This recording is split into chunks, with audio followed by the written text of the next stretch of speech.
before and after the rain. Rubens Barrichello was out quick early, as was Mika Häkkinen and championship leader Michael Schumacher. But the man they will all have to catch tonight is Häkkinen's teammate David Coulthard, whose weather forecasters did a great job letting him know to go hard early. Obviously, I'm sure like all the teams have weather forecast and people out there spotting, so we were told when to expect the rain. It was actually running a little bit late, but nonetheless it was good to get out at that time, and obviously the rest of the session was taken care of by the rain.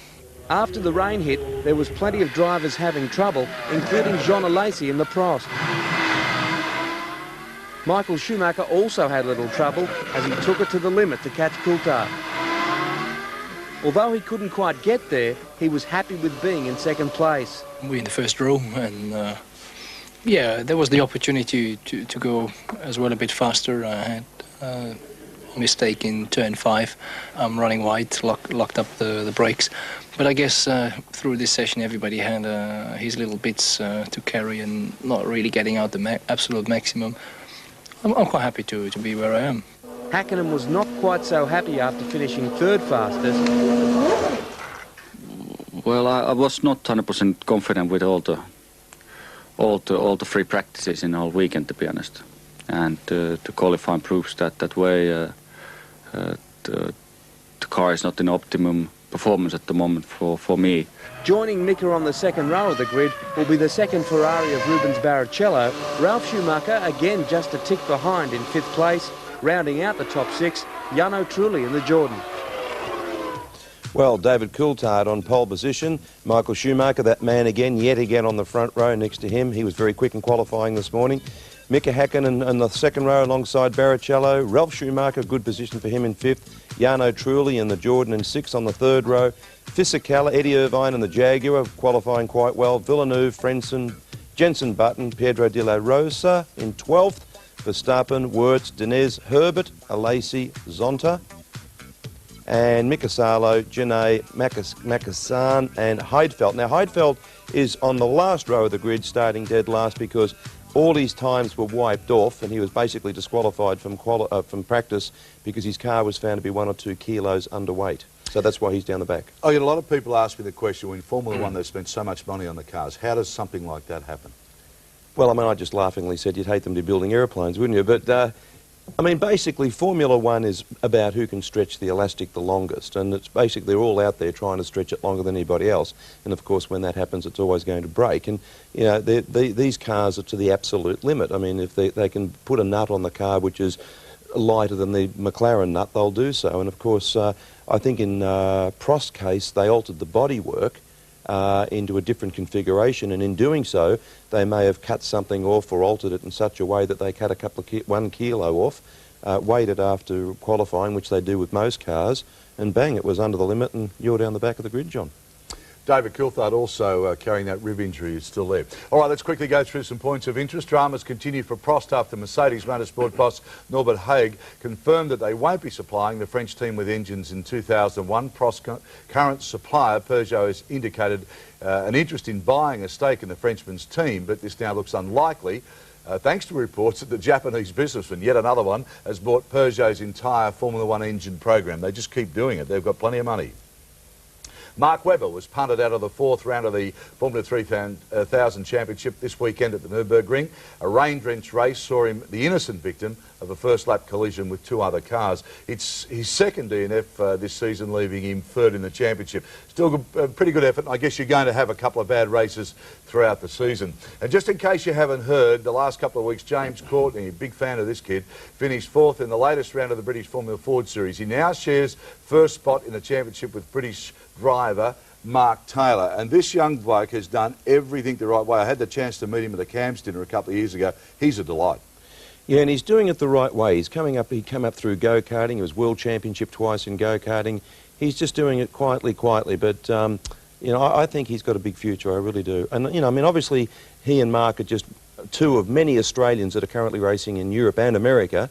and we'd love to be able to mention them all and tell you all exactly what was going on and when and so forth, but unfortunately time restraints just, we just can't do it all the time. They are doing so well, and we'll keep you up to date as their results come through. All right, we'll take a break. We're at the great place to race tonight, so buckle down. The weather could play a role in this one as well.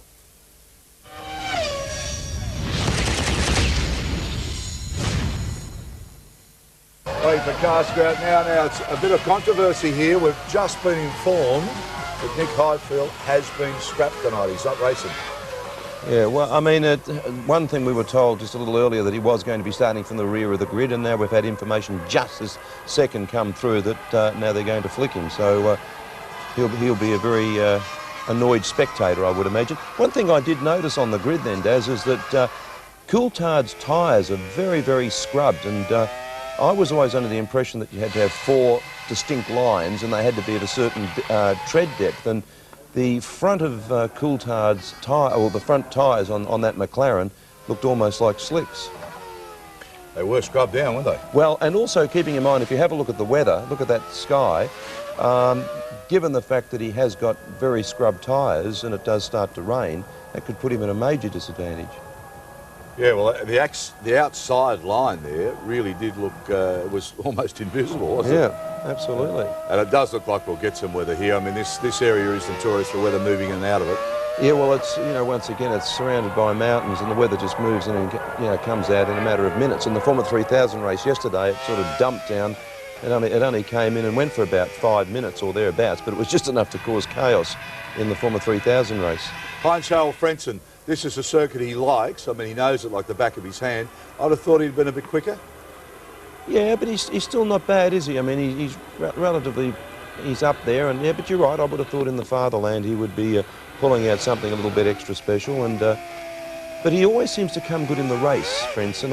And he's been doing some really good starts lately. Schumacher was quickest in the warm-up, and I think Hakkinen was second quickest in the warm-up this morning. So, as usual, we can expect Michael to put on a blinding sort of a race pace. Well, the way the grid is set up, and there's the Ferrari camp looking, and now we're in the McLaren camp, but the way this grid's set up, I mean, it really is set up for a couple of, an interesting race to the first pit stop, because now we're going to break these races up. Yeah, well, we do, and that's where they get most exciting now after the first pit stops. You may get a quick look at the tyres here if we... yeah, you have a look at them. They're going the other way. All right, well, as the cars make their way now, of course, the man that's the voice of Grand Prix racing, Murray Walker, and he's joined, of course, by Martin Butler. Let's cross over to him now, our coverage of race. Settle back and enjoy it. There's the tyres there. Great place to race.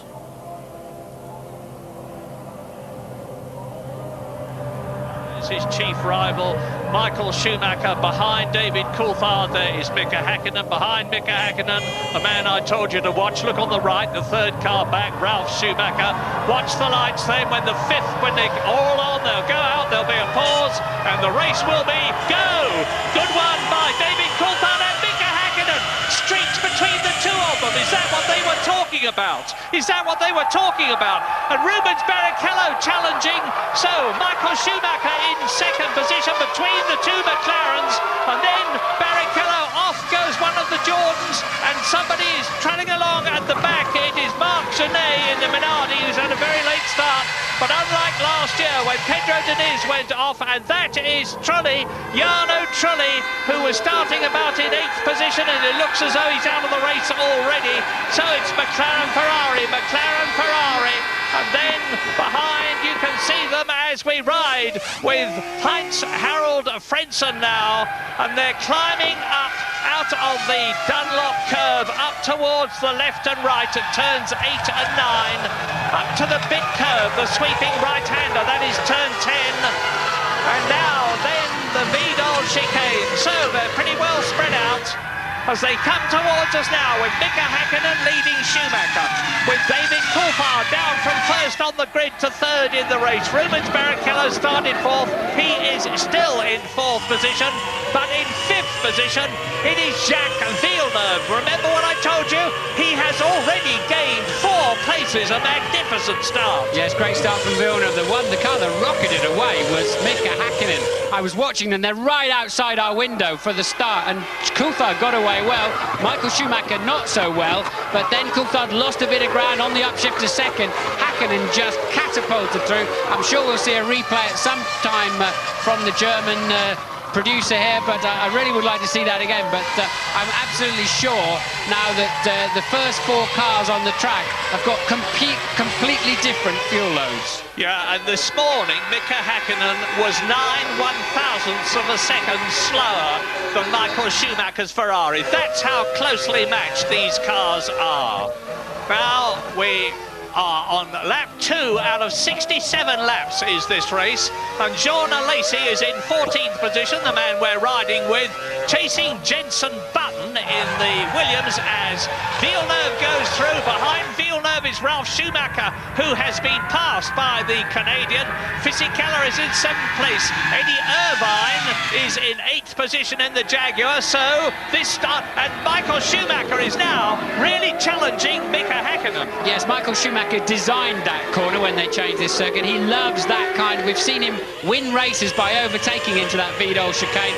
It just suits his attacking driving style completely. So Michael will be shaping up there whenever he gets half a chance to have a look down the inside of Hakkinen. And he's the fastest man on the track, 1 minute 22.6. Michael Schumacher has just gone round in 1.4 seconds than the fastest lap last year, which was done by Mika Hakkinen. And Ralf Schumacher is hanging on behind Jacques Villeneuve. Here they come behind us. There's Villeneuve, Schumacher, Fisichella, but Michael Schumacher is now on a charge. Here is the proof as they come up towards us. Yes, Jenson Button having a bad start, now dropping down another place on that last lap, down to 14th. Johnny Herbert down in 18th and running last but 2. Here's a replay of the start. There's the wheel spin. I can see black lines outside my window off the grid. Here we go now. And Hakkinen just got the absolutely perfect start from 3rd on the grid. The others are away reasonably well. Look, and just rockets through the middle. We've heard that Frentzen has blown up somewhere around the racetrack as we're watching this replay. And look at that, the perfect getaway from Hakkinen. How he and Michael Schumacher didn't touch, I'll never know. And then Coulthard having to defend what became 1st down to 3rd from Barrichello. Well, let's repeat the fact as you watch the Sauber of Pedro Diniz go off the track. And here is Frentzen retiring, and his teammate Jarno Trulli is already out of the race. Well, you can see what the problem is there. His Mugen Honda engine has obviously had enough already. So both Jordans are out of the race, and we're only on lap 4 now as Frentzen waves to his countryman, and Hakkinen comes towards us. Schumacher 2nd, Coulthard 3rd. And look at the way that Michael Schumacher is pushing the McLaren in front of him. And I remind you, Michael Schumacher is on the harder tyre. Mika Hakkinen's got a beautiful balance on the softer Bridgestone, and he's definitely got the advantage at the present moment, notwithstanding the fact that Michael Schumacher has made the fastest lap. In 7th position behind Ralf Schumacher, it's Fisichella. 8th is Eddie Irvine. 9th is De La Rosa in the Arrows.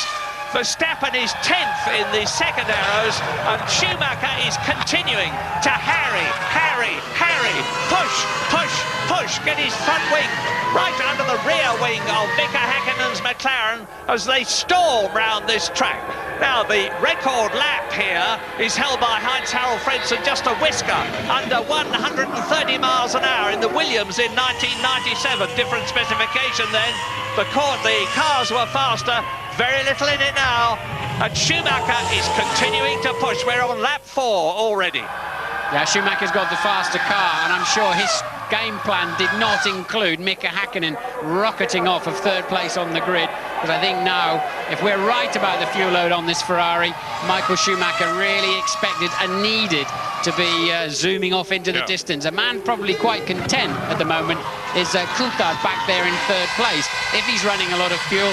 And I think it's a smart idea this afternoon. You need as big a window as possible to give you the best chance of needing to come in for fuel when it starts to rain. So you need it's worth carrying a bit more fuel to widen that window, if you understand me. And did you hear what Martin said? Not if it starts to rain, when it starts to rain, because we're virtually certain that it's going to do so.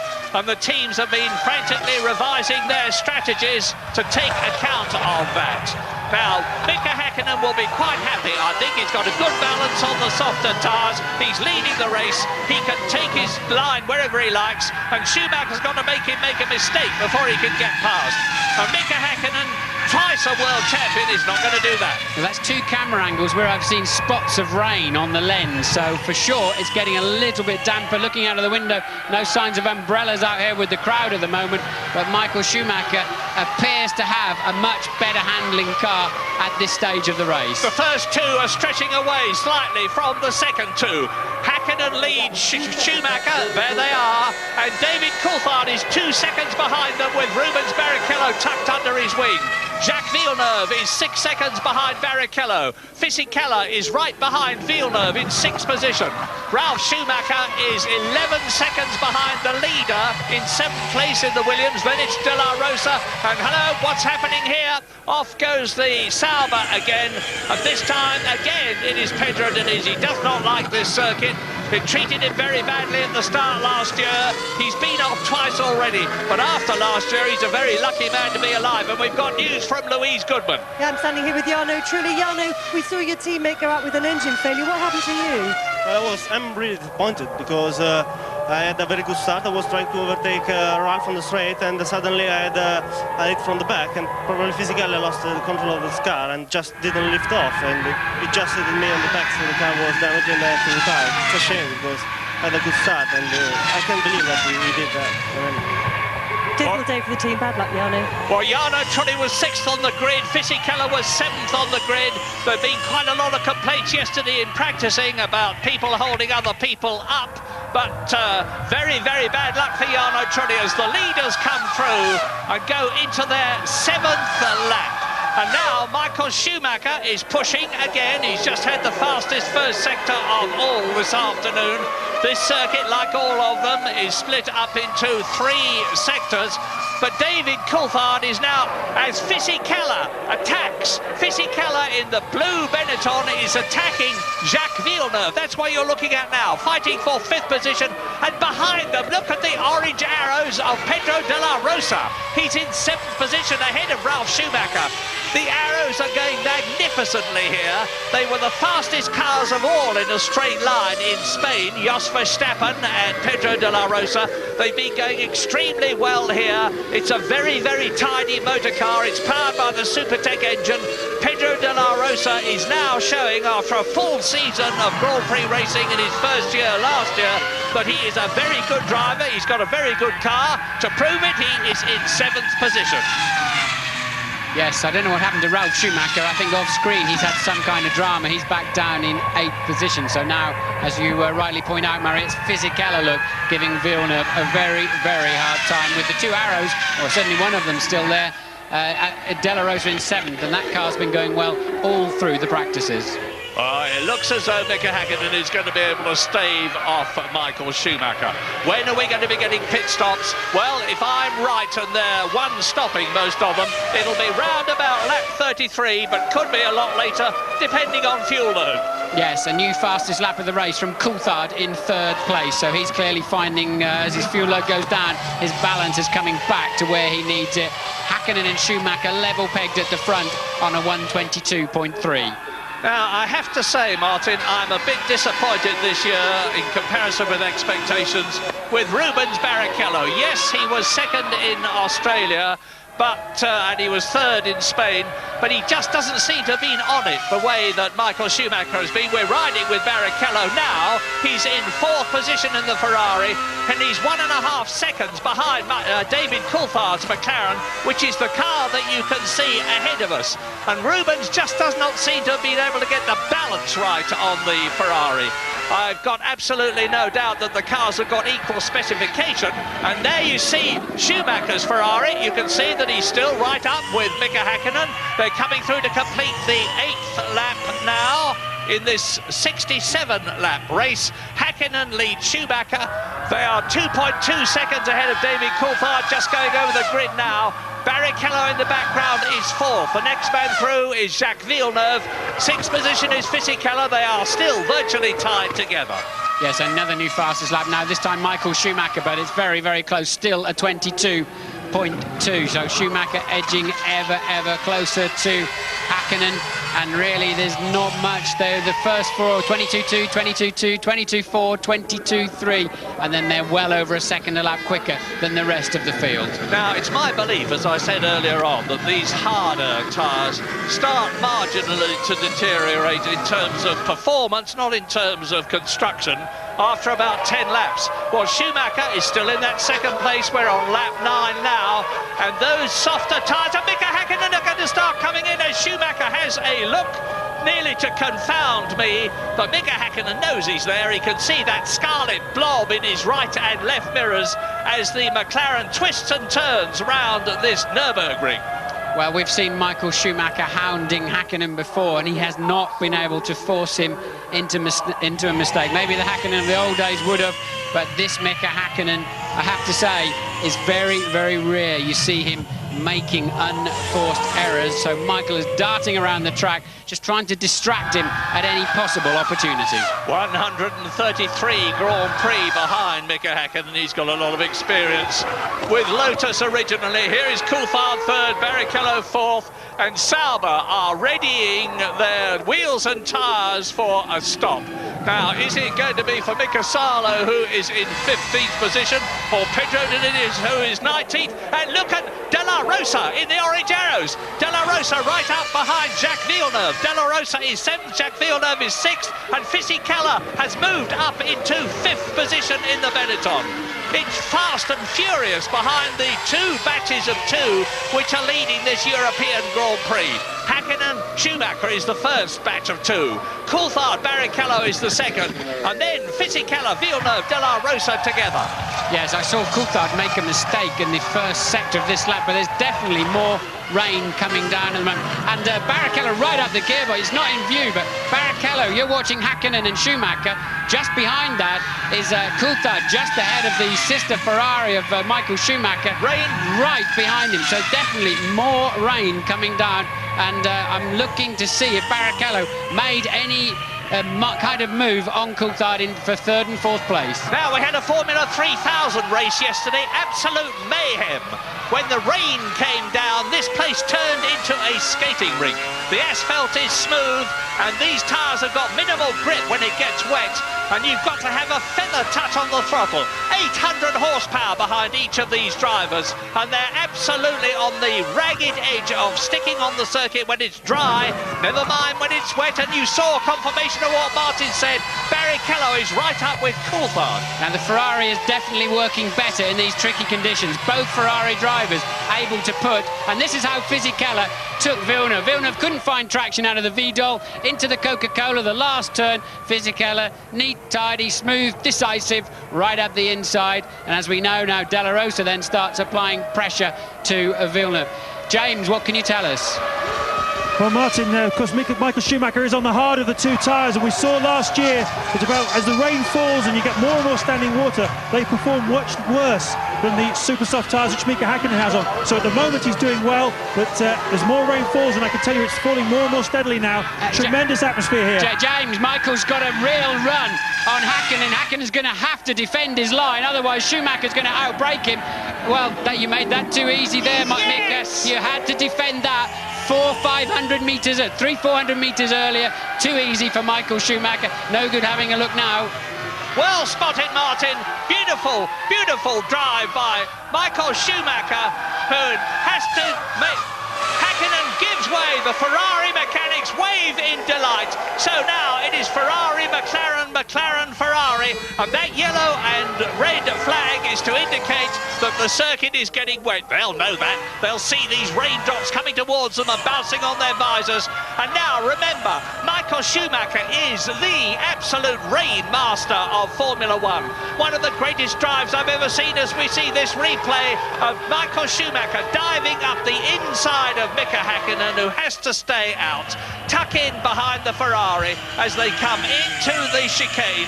And that is where Michael Schumacher brilliantly passed Jean Alesi's Ferrari years ago when Schumacher was with Benetton to win the European Grand Prix, because Schumacher has won this race twice already, 94 and 95. So you'll see the red and yellow striped flags waving, normally referred to as the oil flags, but actually it's the slippery track flag. And Michael Schumacher, he may have slightly harder compound tyres on, but he is excellent in this kind of situation, second guessing how much grip there's going to be in a corner before you arrive. And now when they're passing over some sections of the track, now this is Barrichello behind Coulthard. Does he have a go up the inside into turn one? This is a replay, but I don't know the outcome. I'm assuming Coulthard on the better line into the corner. No, Barrichello's gone through. Where's Coulthard? We're not showing Barrichello in third place on the computer at the moment. He'll have to go through the next section, so maybe it's Ferrari 1 and 3, McLaren 2 and 4 now. Well, let's have a look. It is, because Barrichello has passed David Coulthard, and that is a confirmation of the fact that in these weather conditions, the Ferraris have got the better handling. Now, in recent years, there was no doubt about the fact that the McLaren had got the faster car. Ferrari have been working to improve their car. Let's have a look and see what's happening here on this replay as off spins the arrows of Jos Verstappen. Jos Verstappen, the Dutchman, who was down in 14th position, and that lets Mika Salo in the Sauber through ahead of him. Look at this, Murray. Michael Schumacher nearly 3 seconds faster on the previous lap than Mika Hakkinen, so that's absolutely incredible. They've obviously put off goes the Minardi. Genet and Johnny Herbert, you'll notice, last year's winner, this year in the Jaguar, has come in for a very early stop. He's decided, I presume, to go on to rain tyres. Now we are on lap 13 out of 67. There you see Herbert exiting. It doesn't look to me as though he is on rain tyres. It's very difficult to tell when the wheels are rotating as quickly as they are. But just look at the lead already that Michael Schumacher, having passed Mika Hakkinen, has built up over the McLaren driver. And Rubens Barrichello in the second Ferrari is catching Hakkinen. He was about 5 seconds behind him. He's now 3.3 seconds. There is Hakkinen looking visibly, to me, slower than Schumacher and Barrichello as he rounds turn 13, followed by David Coulthard. Yes, now remember what I said at the beginning of the programme, that if you go 3 or 4 laps losing 10, 12 seconds a lap, then you may as well be on the other tyres. Now they're, which they're doing, they're now 14 seconds off the dry pace that they started this race at. Maybe they should be in, coming in. Yes, I think they should now be in, getting some wet tyres on. But a lot of them are hanging on. Now is the moment for some wet tyres. But the problem is second-guessing the weather. Will it stop raining and dry out immediately? I think they should now be in for wets, and I'm expecting them anytime soon. As De La Rosa 7th challenge, here is Verstappen coming in the arrows. Behind him, Mika Salo in the Sauber. And behind David Coulthard, who is in 4th place, Fisichella is on his own in the Benetton. But what a struggle behind him as off spins again the Minardi. This is a replay of Marc Genet.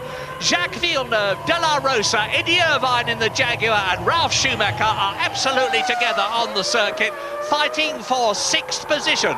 There's 6th, 7th, 8th and 9th. But 4 car lengths covers them. As Genet, who has spun off and lost his front wing, you see, comes in for a new nose cone and wing assembly. Michael Schumacher leads on lap 14 out of 67, 53 laps to go. Well, Schumi stayed on the racetrack. I mean, I can't see where the weather's coming from, but Schumi's decided to stay. I mean, he's barely on the throttle as he comes over the line. Let's see his lap time. It's a 41. That's 19 seconds slower. It takes you 30 seconds to make a pit stop. Okay, you've got to do another 30 seconds to come in and change the tyres again. And what was going on there, Murray? No, Ralf Schumacher doing the same as his brother as Pedro Diniz spins off. This is what the rain is doing. In comes David Coulthard from 4th position. But Ralf Schumacher's doing like his brother. He's driving magnificently in the wet. He's gone ahead of Jacques Villeneuve up into 6th position. David Coulthard goes out in about 7.4 seconds. And of course, he's got a new set of tyres on lap 15. And David Coulthard exits the pit lane as Fisichella comes through, still on his original tyres in 5th position. Now, this race is going to be a commentator's nightmare from now on as cars pour in and Eddie Irvine in the Jaguar comes out behind De La Rosa still.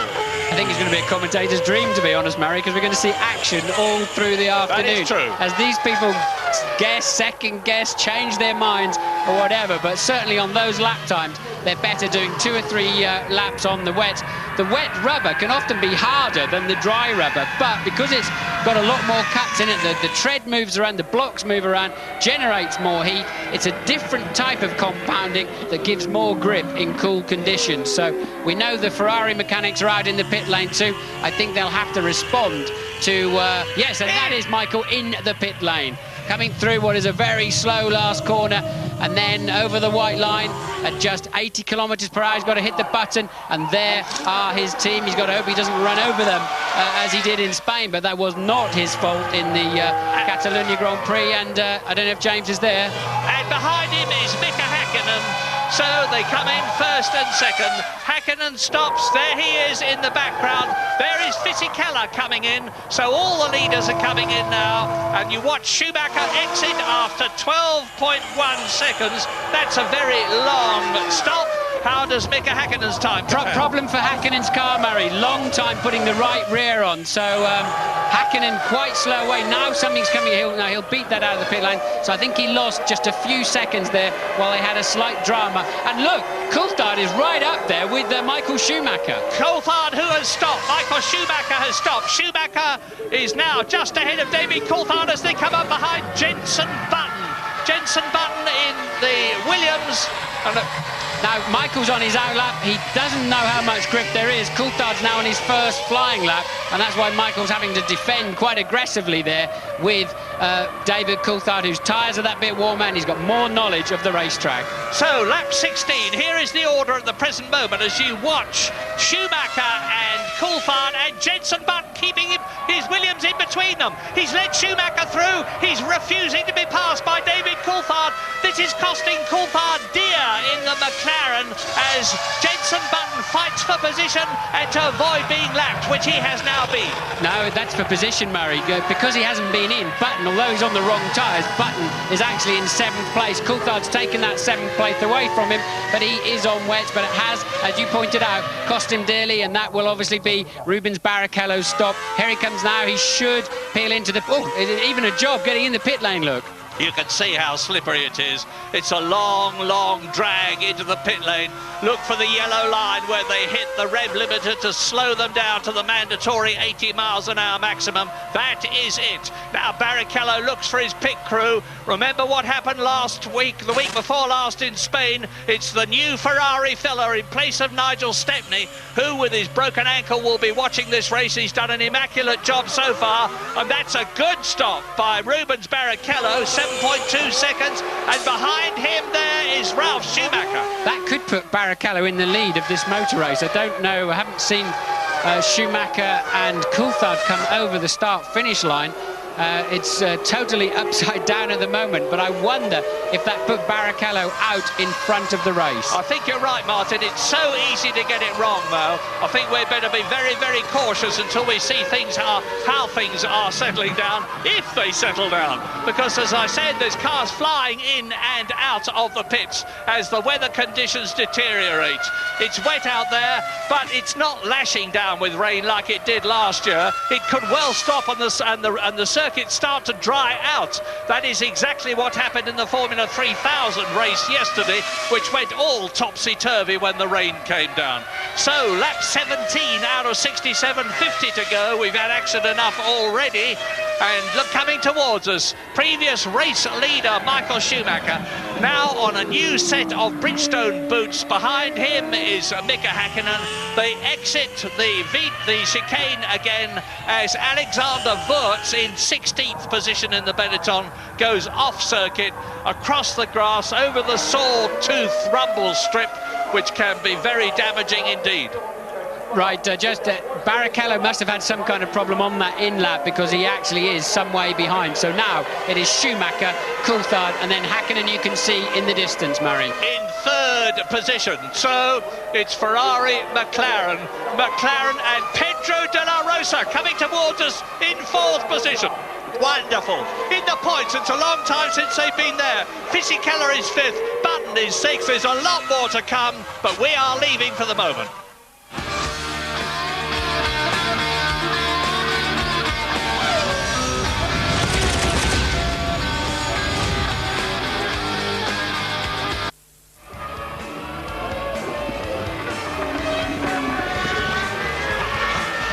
Enough when you're normally fit, as is Michael Schumacher.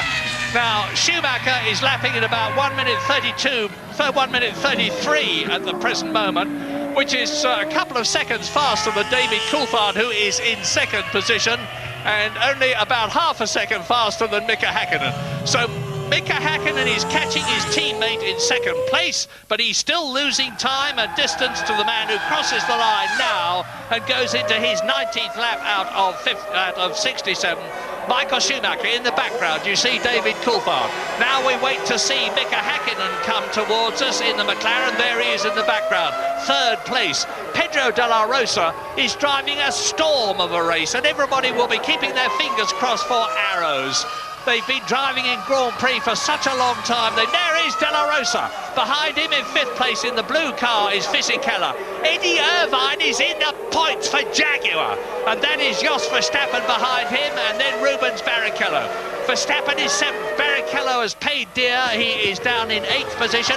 Johnny Herbert is ninth, and so both the Jaguars are well in the top 10. Good news. Jenson Button has gone off somewhere or stopped in the first sector, Murray. So Button, I believe, is out of this race. The app's gone off the computer now, but Button's had some kind of problem in the first sector. Fisichella and De La Rosa fighting for position, and Fisichella takes it and moves up into fourth position.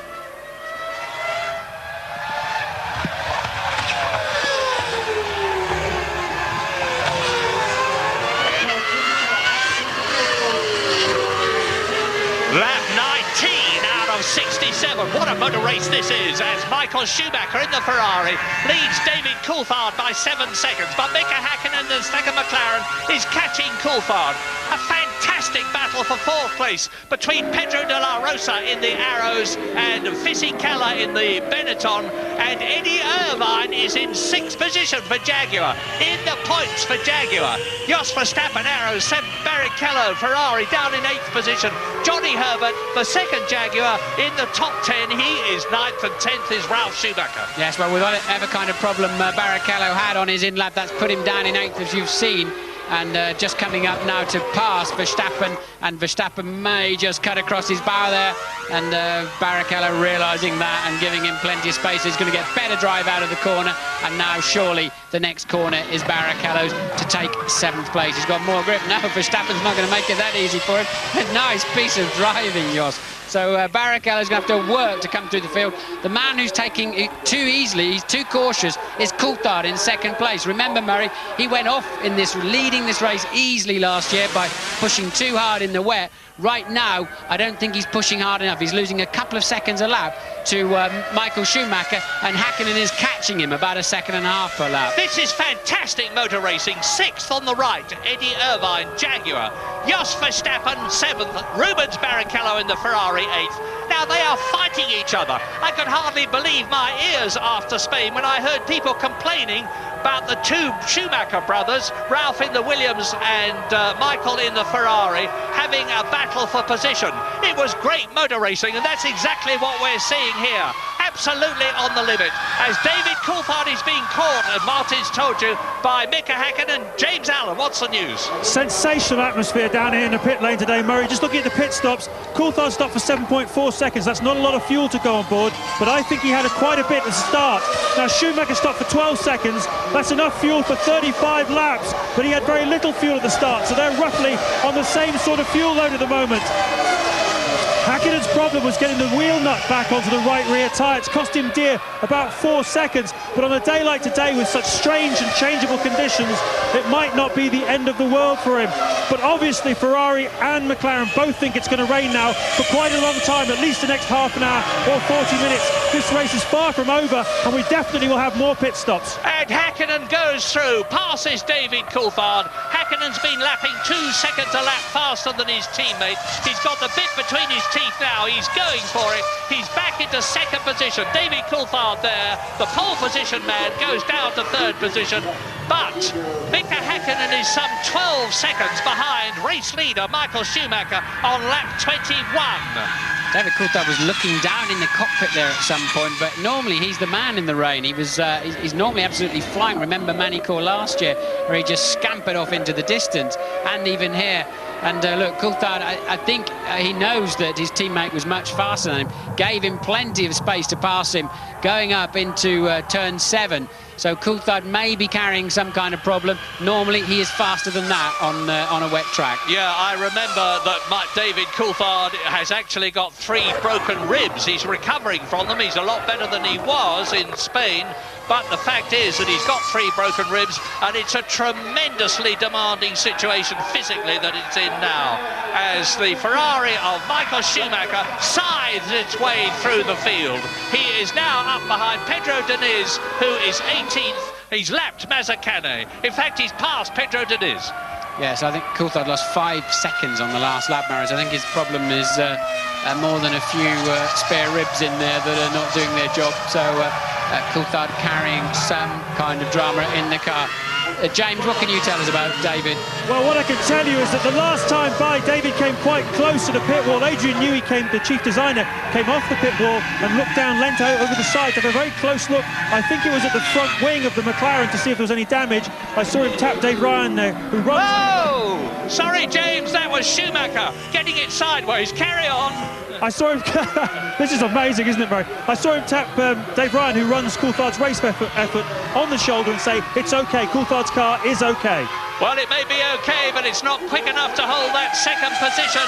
We're on lap 23 now. Now, this is going to be a replay of Rubens Barrichello coming up behind Pedro de la Rosa and Eddie Irvine to try and gain track position.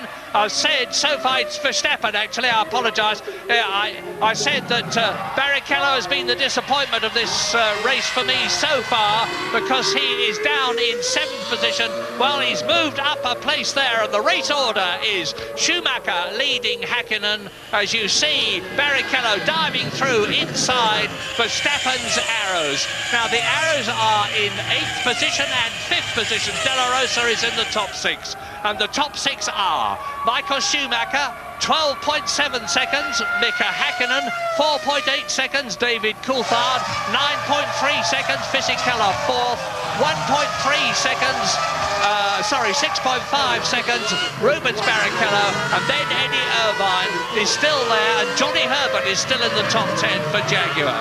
Now, Johnny Herbert is fighting to maintain his place in the Jaguar team next year.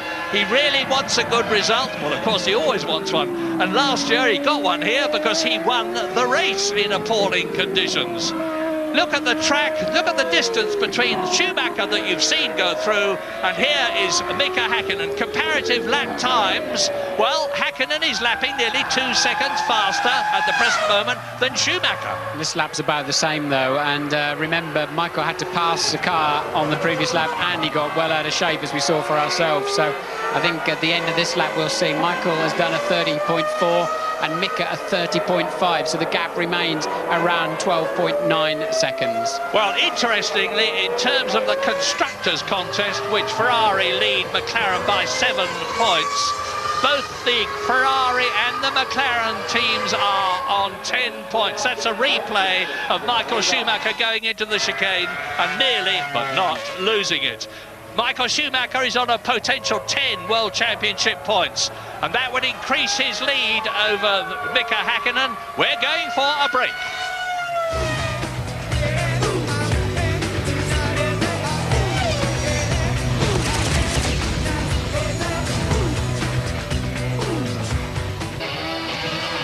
Welcome back, AJ. I know we've been saying for a long time that Grand Prix have been getting a little bit processional as you look there after 24 laps. There are the top runners.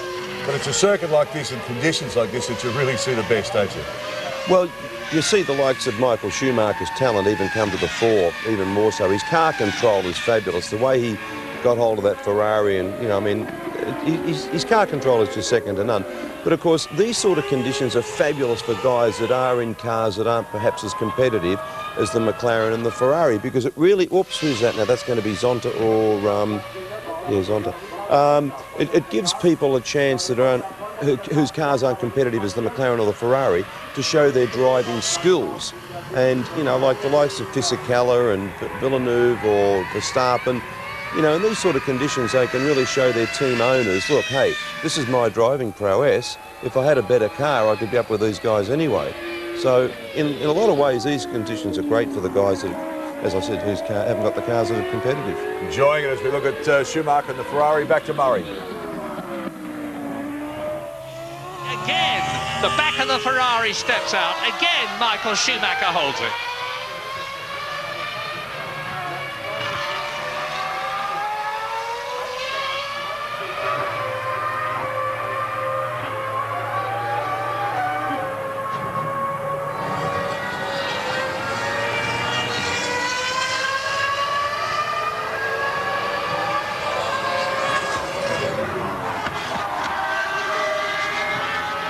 Lap 26, look at this replay of Michael Schumacher leading the race by 16 seconds, recovering from that half spin and keeping ahead of Mika Häkkinen second.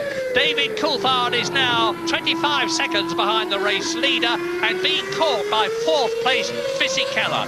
Fifth is Rubens Barrichello storming his way up from eighth in the second Ferrari. Pedro de la Rosa is sixth for Arrows in the points. Eddie Irvine is seventh for Jaguar. Jos Verstappen is eighth for Arrows, so both the Arrows are in the top eight.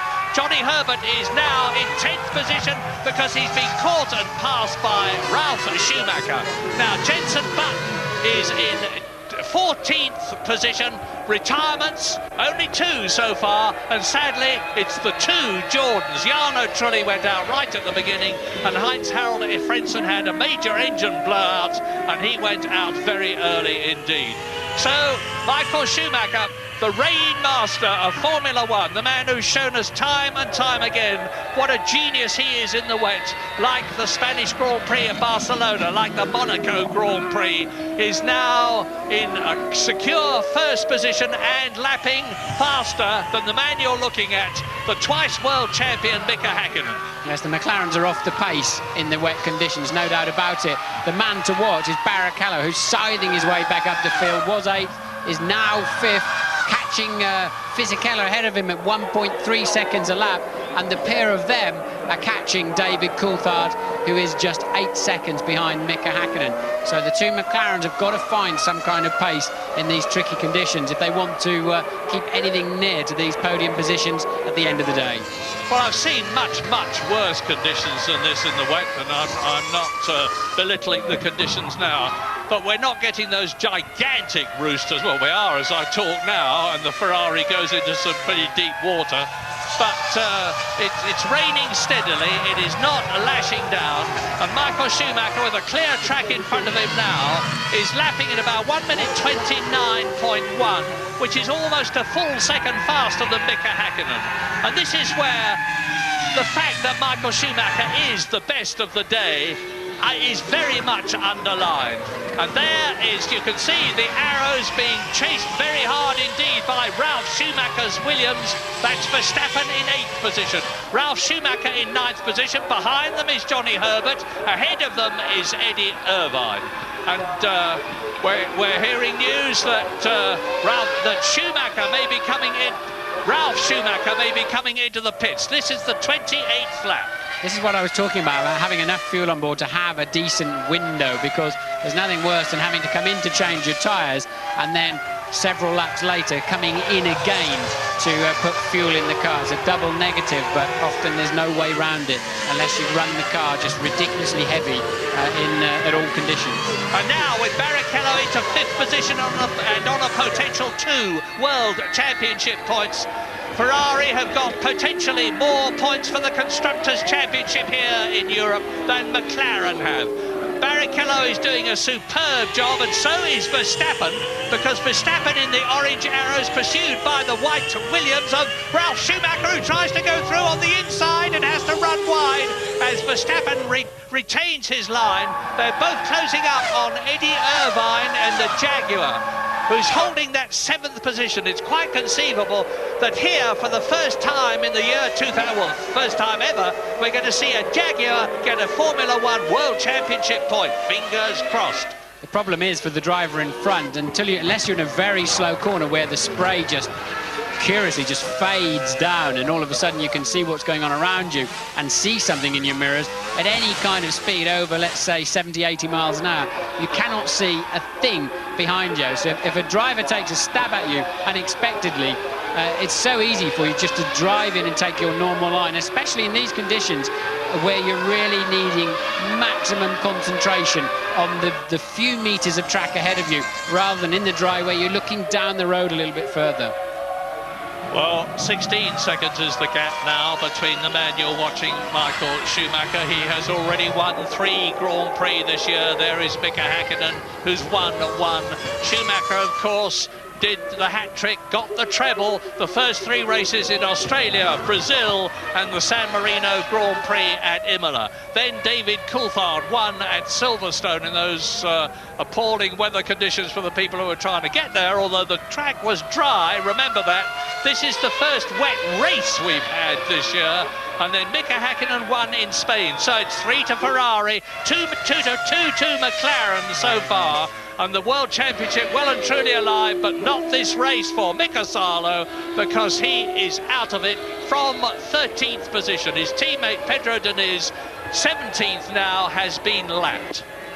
Something yellow in the gravel trap there as well, but I don't think it's a piece of Salo. I think it must be a piece of somebody else. I think it's his nose. Oh, I was going to say it's his nose cone, but it's staying. It's off something else. Something else early in the race, but there's no way out of there in a Formula 1 car, that's for sure. Mika Salo in a much improved Sauber this year, but their usual problem is that they start well and then start to deteriorate with a lack of development. But they've changed the management personnel and the technical personnel at Hinwil in Switzerland, and things were actually looking much better for Sauber, but not here at the moment, as David Coulthard in 3rd position is seeing, or will be seeing soon, Giancarlo Fisichella in Benetton, the man who was 2nd in Brazil, getting closer and closer to the McLaren. There's about half a second in it. That yellow car is Mazzacane, who has been lapped. And coming towards us now, there is Fisichella, and behind him Rubens Barrichello. Now Barrichello, I remind you, has come up from 8th to 7th, from 7th to 6th, from 6th to 5th, and that's where he is now, and he's having a go at Giancarlo Fisichella's Benetton to move up into 4th position and get himself another World Championship point if he can stay there. Rubens Barrichello, of course, is no slouch in the wet. Remember how well he did at Monaco as Eddie Irvine battles with Jos Verstappen's arrows, and off they go, and that's Irvine and Schumacher. Ralf Schumacher out of the race. Ralf Schumacher out of the race as he was hit. Now he's quite calmly going on, having lost the wing at the back of the Williams. He's going to go on and go back to the Williams pit, and Eddie Irvine is out of the race as a result of that coming together. Yes, they both lost the rear wing, but it's not like going in for a new front wing, 18, 19 seconds and a few bolts. The rear wing is fixed much more rigidly and in a more complicated way to the car, and effectively, and this is how it all started, look, with Verstappen defending his line, Irvine having to get out of it. They just touched, look, Irvine spinning, Ralf almost really just an innocent bystander and just clips the rear wing, as he spins around, and you can see then Johnny Herbert slicing through. So Ralph there, he probably should have seen this one coming a little bit more, but Eddie getting in deep. Verstappen, we've seen that this afternoon, he just simply will not yield to anybody, and Ralph spinning off in sympathy and losing his rear wing. And that contact, as we see later on, made the rear wing of the Jaguar of Irvine also fall off. And it means that Johnny Herbert has moved up 2 places. He's only... Oh, and that is Jos Verstappen. No right front wheel. That's a big crash he's had. When we see a replay of that, I suspect it's coming down to the VDOL. That may mean a safety car. And it could be into safety car scenario here. It's going to be very tough for Michael Schumacher if that is the case, and I believe it will be, because they will have to drag that car off the circuit with one wheel missing as Verstappen runs in. It will mean that the hard-won 17-second lead that Michael Schumacher currently has over Hakkinen. Let's have a look and see what happens on the replay here as Eddie Irvine loses the rear wing-less Jaguar. No downforce, of course, so there would be no grip at the back. It just spins out and into the gravel trap. Eddie would not have known his rear wing had gone missing as he went into that corner. He'd have been more surprised than anybody when that happened. We just got no signs of any safety car, so maybe they're happy to recover that car under waved yellows. And with marshals on the track, you get waved yellows, so the drivers know there are not just machines or slow machines around or damaged cars, there are actually people around too. But at the moment, they're covering it under the waved yellows. And a waved blue flag is being given to Ricardo Zonta in the BAR in 12th position. And that means there's somebody faster coming up behind you who wants to lap you. Get out of the way. And that's ever likely to be well, it is now. Michael Schumacher is past Zonta. So here we are, lap 32, which is just about getting on for half distance. Michael Schumacher that you're looking at with no signs of the safety car coming out, to his immense relief, not that he'll know about it, is 18 seconds ahead of Hakkinen, who is 19 seconds ahead of Coulthard, who is 7 seconds ahead of Fisichella, who has got Barrichello right behind him in 5th place. De La Rosa in the arrows is still in the points at 6th. Johnny Herbert, Jaguar, is 7th, and remember, he won the race last year for Stewart. Jacques Villeneuve is 8th, Alesi is 9th, Button is in 10th position, Alexander Wurz is 11th, and Ricardo Zonta 12th has been lapped. One of those days for Jenson Button to hang around, because he could get a point, even though he's had a difficult race. I think there was some kind of drama on one lap where he lost something around a minute and a half in the first section of one of the laps, but if he hangs around, he might still get a point or two this afternoon. You saw a rider on the back of a scooter while Murray was talking. I think that was a quick shot of Ralf Schumacher getting a lift back to the pit. He clearly decided, and Barrichello is through. Barrichello is past Fisichella, and now he will just home in on Coulthard, who's clearly nursing some kind of drama because he's 2 to 3 seconds off the pace of the leaders, and Barrichello will now just zoom into the back of Coulthard's McLaren. And as I've said before, we can surmise that David Coulthard in 3rd place has got a problem. We don't know what it is. Ferrari will know, of course. McLaren will know, of course, because they will be in radio contact with. This is a replay as they come up to the chicane of Fisichella, seeing Barrichello dive up the inside of him. The Italian yields, and away they go. So that is the position, with Rubens Barrichello now up into 4th place on lap 33, half distance. Come back soon after the break.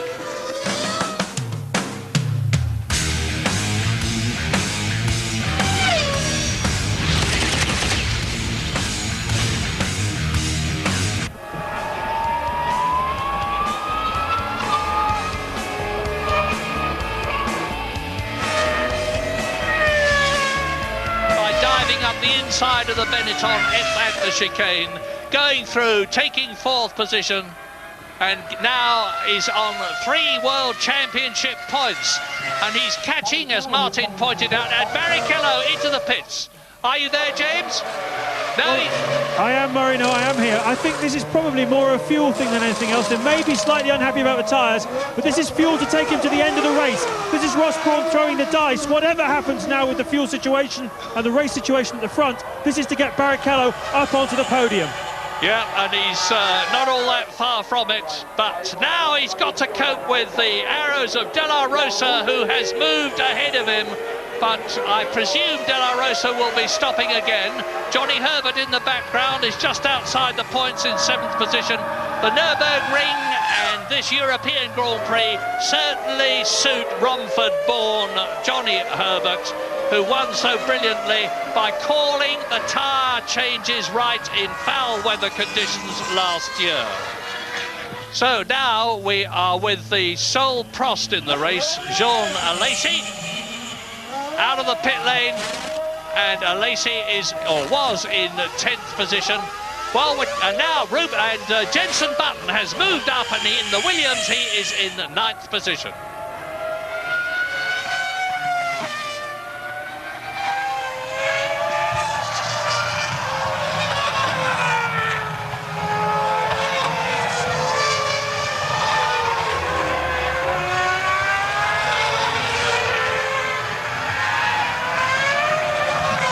Lap 35, Michael Schumacher is the leader, and here is the Ferrari pit crew waiting to get the Ferrari in. Here is Michael Schumacher, and here is Rubens Barrichello in the 2nd Ferrari. Into his pit, off comes the wet tyres, on go another set. The fuel filler is doing his job to perfection after Nigel Stepney was hurt last week. And now here we are again as Michael Schumacher comes into the pit lane. Michael Schumacher into the pit lane for his 2nd stop. Now he's 18 seconds ahead of Hakkinen, and James Allen is waiting for him. Yeah, it's a good decision by Rosberg. It's absolutely chucking it down now. There's no chance of this track drying out before the end of the race. This is the fuel to take Schumacher through to the end of the race. Nice, calm, relaxed pit stop by the Ferrari team. I think they feel they've got the day one here, but there is, of course, still some way to go in this motor race. Anything can happen. Tell you that Mika Hakkinen has now gone through into the lead. There he is, you see. There is the McLaren of Mika Hakkinen. Now look at the pit lane and wait for Michael Schumacher coming out at a steady 80 kilometres an hour, which is what he has to do as we wait to see whether David Coulthard comes through. No, that was Ricardo Zonta in the background in the VAR, and he is well down in 12th position. Yes, Coulthard too far behind. What I'm finding slightly curious is that Rubens Barrichello only stopped for 7 seconds, and there's a half distance to go. Now you use significantly less fuel in the wet, maybe up to 7 or 8% less, but even so, I'm still surprised that Barrichello wasn't stationary longer. And Louise is in the pits with Eddie Irvine, but not quite yet. Well, let's have a look and see what's happening with Mika Hakkinen in the McLaren. He's not as good in the wet as Michael Schumacher is, which is not to say that he is not good. But it's Michael Schumacher all the way at the present moment, looking good. But if I say that, he will hit a problem. He's easing away from Ricardo Zonta, who he has already passed, as we go back now to David Coulthard in 3rd position. But he's about 40 seconds behind Michael Schumacher, or was before the German came in for his 2nd pit stop. So Schumacher has stopped twice. He's the only one of the top men who has stopped twice, apart from Rubens Barrichello. So both the Ferraris have stopped and are going through to the end of the race without a further planned stop. Strange as it may seem, your biggest enemy on an afternoon like this is not the drivers in the other cars, it's those white painted lines that delineate either side of the racetrack. Put a wheel on those as you go into or leave a corner, and you'll be facing the wrong way sooner than you dare imagine. Well, now it's up to Michael Schumacher to really go for it, because Hakkinen is leading the race by about 20 seconds as a result of the fact that Schumacher has stopped a 2nd time and that Hakkinen has not. We don't know what the respective fuel loads at the start of the race were for Schumacher's Ferrari and Hakkinen's McLaren. All that matter for David Coulthard's McLaren that we're looking at now. But Fisichella is in 4th position behind David Coulthard in your picture at the present moment. Pedro de la Rosa is 5th. Rubens Barrichello, as a result of his stop, is down to 6th position, but is again catching the arrows very rapidly indeed.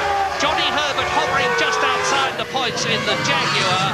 It would be poetic just justice if Herbert is the first man to score a World Championship point for Jaguar, as he was the first, indeed the only man, to score a World Championship win for the Stewart team, which has metamorphosised itself into Jaguar.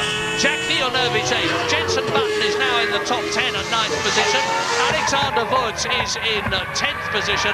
There are 15 drivers still left out of the 21 who started, because remember, Nick Heidfeld, the German in his home country, driving for Prost, was not able to start because his car was found to be 2 kilos underweight at the end of qualifying, an absolutely unintentional mistake.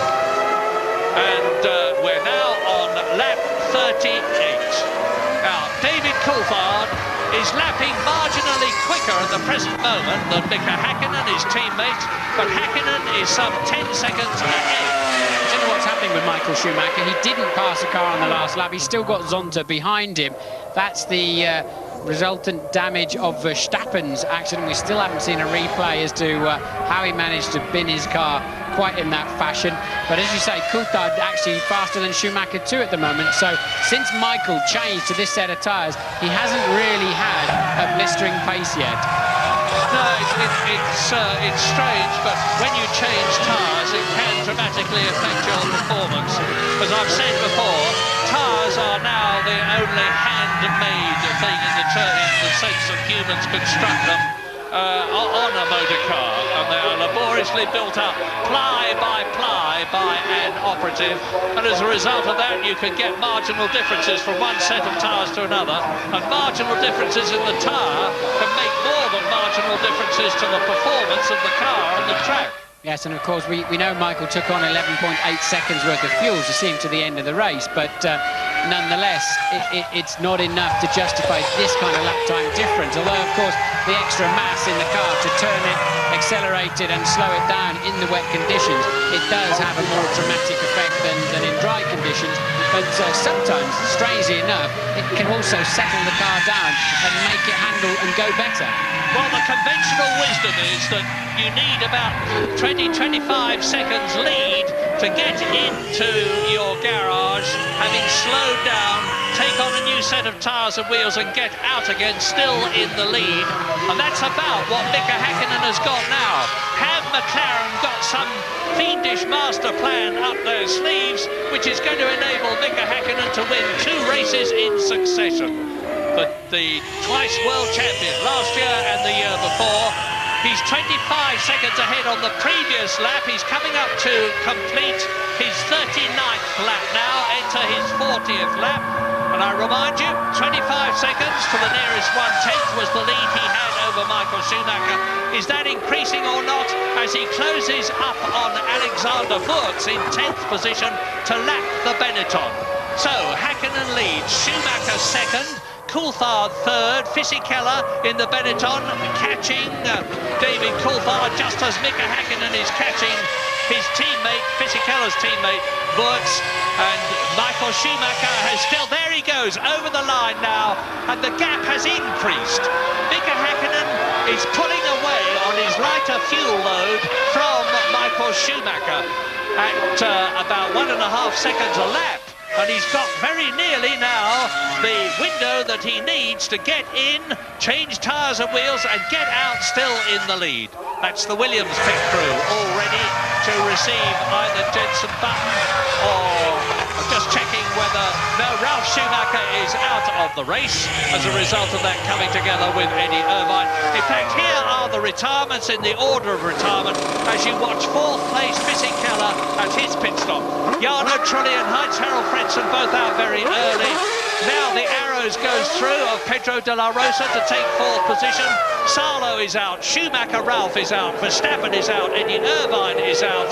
There is Fisichella joining the pits. Pedro de la Rosa has gone through. There he is in 4th position. So a terrific drive by Pedro de la Rosa, and everybody in Arrows will be keeping their fingers crossed because they have yet to score a World Championship point this year. Well, to give Mika Häkkinen track position when he makes his necessary one more stop, I think he needs over half a minute. So you see the end of Jenson Button's second stop of the afternoon, and again full to the end of the race, of course. But I think Mika Hakkinen, whoops, Jenson, calm down a bit. I think Mika Hakkinen needs well over half a minute to make sure he's got track position on Michael Schumacher. And Michael Schumacher's just pegged the gap back a little bit. Hope Jenson's seen him coming, and he has. Yeah, and you probably noticed that as Jenson Button exited the pit lane, the fuel filler flap was still up. That is because the new electronic regulations require the fuel flap to be up and the tail light to be flashing until second gear has been engaged. Yes, and Mika Hakkinen is being held up, the race leader. Now he's let him through. That has cost Hakkinen quite a lot of very crucial time at this part of the race, where, as I said, he needs a window to make his pit stop and get out ahead of Michael Schumacher. He's had two very, very poor laps following Fisichella. Yeah, it's lost him at least a couple of seconds. The lead of Mika Hakkinen that you're looking at has come down from 27 seconds to about 25 seconds. It's going to be a very close run for lap 41, 67 lap race. Hakkinen leads Schumacher. Coulthard is still third, being caught by De La Rosa, but only at the rate of about a tenth of a second a lap. Barrichello is still fifth, but he's right behind De La Rosa and will, I soon predict, be up into fourth place again. This is Wurz coming in from top 10, and Louise Good. So there is Alexander Wurz, ninth position when he came in. Jenson Button, I think may well get that ninth position back. He was ahead of Wurz before he came into the pits, and Johnny Herbert in seventh position, in eighth position, because Villeneuve's got ahead of him, is about to be lapped by the Flying Finn, as he calls himself, Mika Hakkinen. And news from Louise Goodman, who's with Eddie Irvine. Yes, I am now. Thankfully, Murray, this rain getting into my electrics as well as everything else. Eddie, tussle back there. Were you aware that the fact that you'd lost your rear wing? Looked, everything looked okay, but obviously it wasn't. Then it obviously went down the next straight. So I'm surprised, because normally you would notice the rear being very, very light, which it wasn't, so strange. Running strongly until then, though the team seemed to pull up their performance this weekend. Yeah, we haven't been bad. You know, this sort of circuit suits the car. It's a bit light on the rear end, and the qualifying went reasonably well, and I think the race was going reasonably well. The wet, we definitely had the car on dry settings, which wasn't exactly ideal, but it was hard work. It was really hard work. The rear end kept going all the time, so I was really working hard to stay where I was. Cheers, Eddie. Johnny Herbert, Eddie Irvine's teammate, coming into the pits from eighth position for his second stop of the day. Consistent rain now, Murray, really. Not heavy rain. I don't expect a lot of standing water or aquaplaning, especially online. I think if they move offline, you see a little bit more of that, but it tracked the drains reasonably well. So it's just a question of staying in those wheel tracks. The cars, they lose about 5-6 miles an hour down the straights, as we see a Lacey coming up the inside of Wurz, and that is actually for position, called 10th position. They're a lap down between them.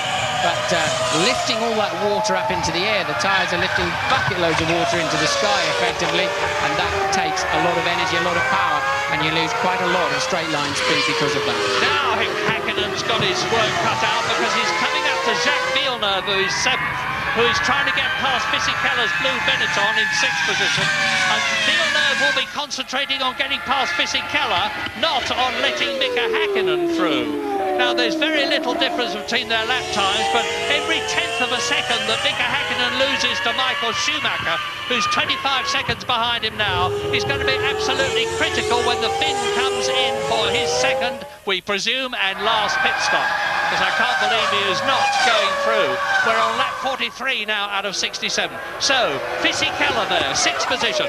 Villeneuve, seventh. Mika Hakkinen leading the race, but he's got to get past these two, because he's being held up. Doesn't look much, but he is being held up as Villeneuve goes for Fisichella and throws up an enormous amount of spray in Mika Hakkinen's face, obscuring the Finn's visibility. Now, it's 25 seconds between Hakkinen and Villeneuve, or was when this lap started. I predict it's going to be a lot less than that at the end of this lap, because Schumacher is lapping in about 1 minute 30.9. Villeneuve is lapping in 1 1 minute 33.8. Yes, McLaren's decision to start the cars fat with fuel looks very smart at the moment, but this is the stage of the race where Häkkinen needs to be capitalising on that, while the Ferraris effectively right now have a higher fuel load as the McLaren one is running down, and he's gone for the inside. Villeneuve's seen him, an ex-world champion himself, of course, Villeneuve, and smart enough to know what's going on around him. Coulthard massively off the pace. I don't know how he's keeping third place. I think McLaren should get him in the pits, maybe change his tyre pressures or something, give him a bit more pressure if he's aquaplaning or whatever, if he is struggling on any standing water.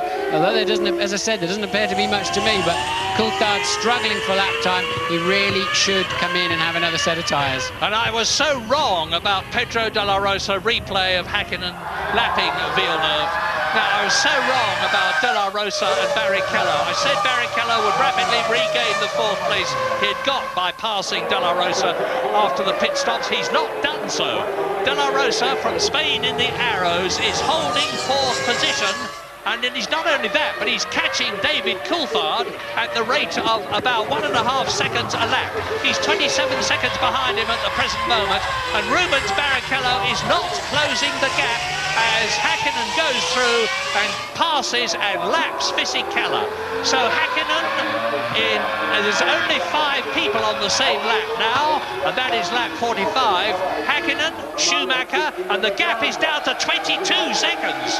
It's bad news for Mika Häkkinen. The gap is down for 22 seconds, and so as a result of being held up, Häkkinen has lost nearly 3 seconds.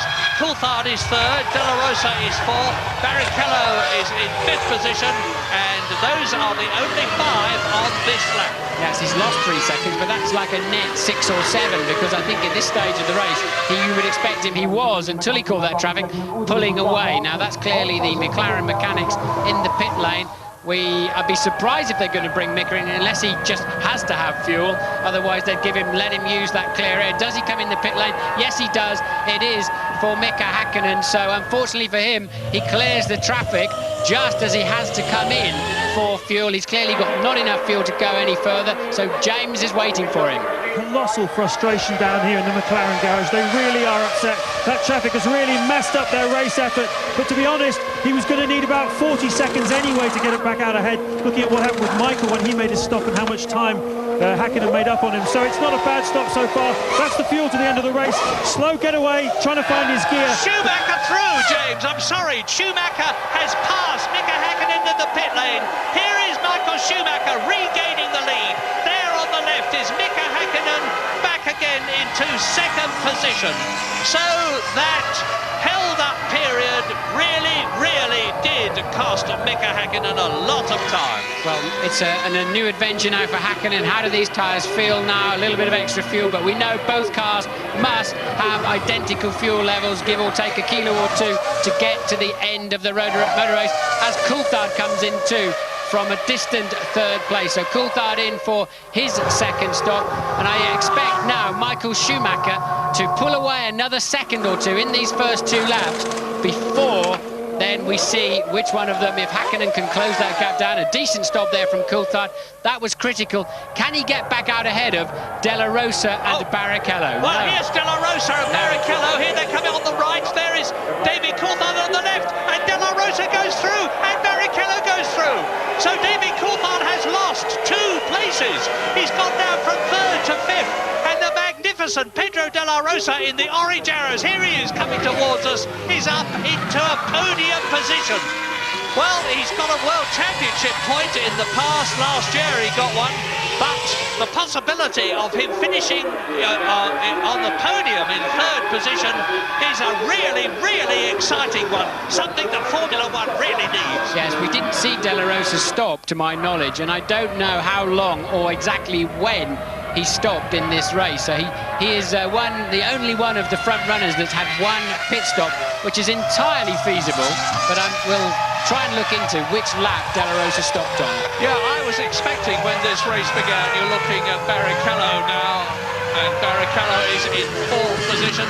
I was expecting when this race began for most of them to stop once. In fact, it's just the opposite. They've stopped twice. There's once for fuel and once for tyres, really, but we think De La Rosa stopped about lap 15, so I'm reasonably certain he will have to stop again. and there's Coulthard now down to 5th place, and the slow lap times in the middle section of the race has cost him a podium place for sure. Well, David Coulthard could regain 1 place if Pedro de la Rosa comes in, which seems unlikely. I don't see that David Coulthard could gain 2 places and finish on the podium.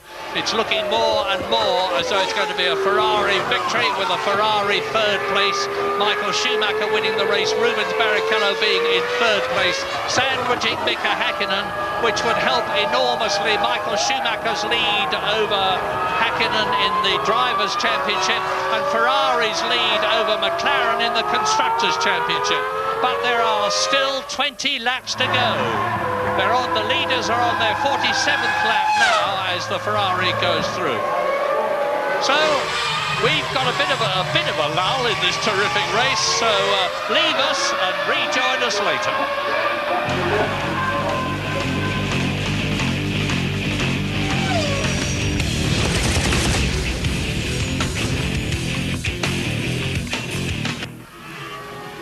Welcome back. Well, just a few seconds ago we saw Villeneuve walking into the garage. Bad luck for him.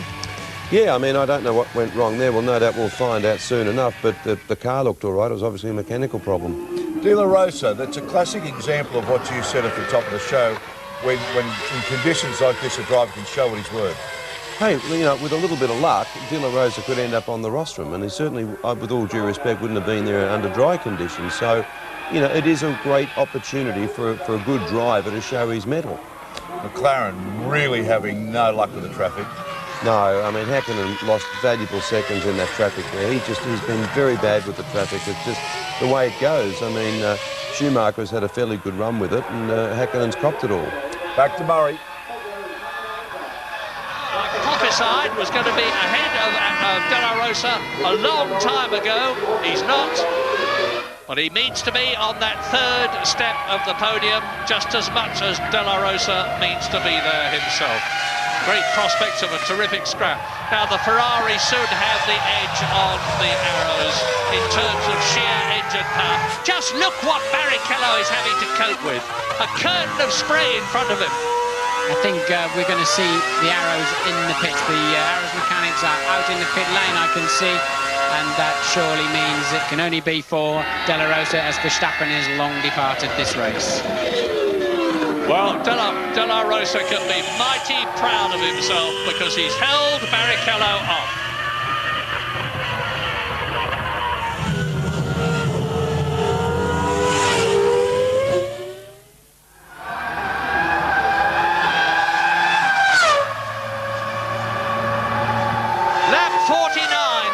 De La Rosa, having driven magnificently in 3rd position, comes in for his 2nd pit stop. Barrichello is up into 3rd. Ferrari's 1st and 3rd, sandwiching Mika Häkkinen. News from Louise Goodman. Yeah, down in the Arrows garage, I can tell you they're loving it. So well they would. De La Rosa running a very strong 4th. When you bear in mind that his car is fully set up for the dry condition, it really puts into perspective the guy's doing a great job. They've been constantly monitoring the weather. It did carry on raining right till the end of the race, but he's in through the end of the race, and hopefully he's going to keep that 4th position. Yeah, he was half asleep on his pit stop, though. I think it threw him. They did not change his tyres, which is a smart move. They just went to fuel him as he gets lapped by race leader Michael Schumacher, and De La Rosa very dozy in getting away. I think he probably couldn't. He probably couldn't understand why his car wasn't up in the air. The team quite smartly thought the tyres are not going to wear out. Just leave them on, go for a quick splash and go. And De La Rosa slow away, but we now know he's got enough fuel, of course, to the end of the race. As you're watching Marc Gené in the Minardi. From 13th position, retiring from the European Grand Prix. Lap 50, 17 to go. Michael Schumacher leads Mika Häkkinen, that you're looking at, by 13 seconds. Rubens Barrichello in the 2nd Ferrari, back to 3rd position, 60 seconds behind his teammate who is leading. Up into 4th position comes David Coulthard. To 5th position comes Fisichella. De La Rosa, I'm not sure whether he is down to 7th, letting Johnny Herbert up into 6th, or whether the Arrows is still in the points for 6th position. We'll know very shortly. But behind them, Jenson Button is in 8th position, ahead of Alexander Wurz and Ricardo Zonta. Everybody up to 6th position has been lapped, and there are now 17 laps to go. Yes, the German producer's not showing it to us at the moment, but Jensen Button is all over the back of Johnny Herbert like a bad suit, and this being Jensen's first wet race, of course. So he stayed on the black stuff so far, Jensen, and a good scrap going on with Johnny Herbert. And there's a 10-second stop-and-go penalty for Jean Alesi, some incident that we certainly haven't seen. So Alesi with a 10-second stop-and-go, and he is currently 12th. Well, this is 7th to 10th. Just look at it. Johnny Herbert, Jensen Button, Alexander Wurz, Ricardo Zonta, in respectively the Jaguar, the Williams, the Benetton and the BAR. Johnny Herbert holding them up a bit. You've heard from Martin how valiantly Jensen Button is trying to get ahead of his countryman Johnny Herbert, but Johnny is looking for a World Championship point, and he possibly needs one more than anybody else in this race, because as I said earlier on, there has been talk about his position in the Jaguar team next year being under threat. If he can get a point here, as he won the race for Stewart last year, it would help him enormously. Now Zonta comes in, he's peeled off from the back, he's come in for his second pit stop in the BAR, and of course that's reduced the battle that was ahead of him to 3 men, Johnny Herbert and Button and Wurz. Well, that was pretty gormless as well. He just wandered into his pit. He's not in the centre of it at all. Ran into his jack man, into the jack itself. I mean, just wake up.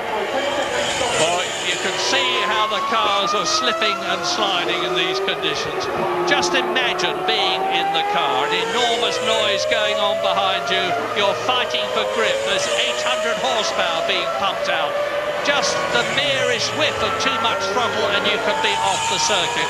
And we're seeing again, as we have seen so many times in the past, how superlatively good Michael Schumacher is in the wet. Now, that's the Ferrari pit crew coming out. Now, I wonder if they short-filled Barrichello's car, because 7 seconds, in my view, was not enough. And what is that going on? That's Denitz taking Zonta, who's just made a pit stop for 10th place. But I'm wondering why Ferrari can really, I think, we know Michael took 11.8 seconds of fuel. I think yes, it's Barrichello, look, coming in. I was right about that. I just didn't think they put enough fuel in his car. And this plays back into Coulthard's hands, but he doesn't appear to have any speed to do anything about it. Well, I'm just watching the road as you're watching Barrichello coming into the pit lane to see whether David Coulthard comes through and retakes that 3rd position.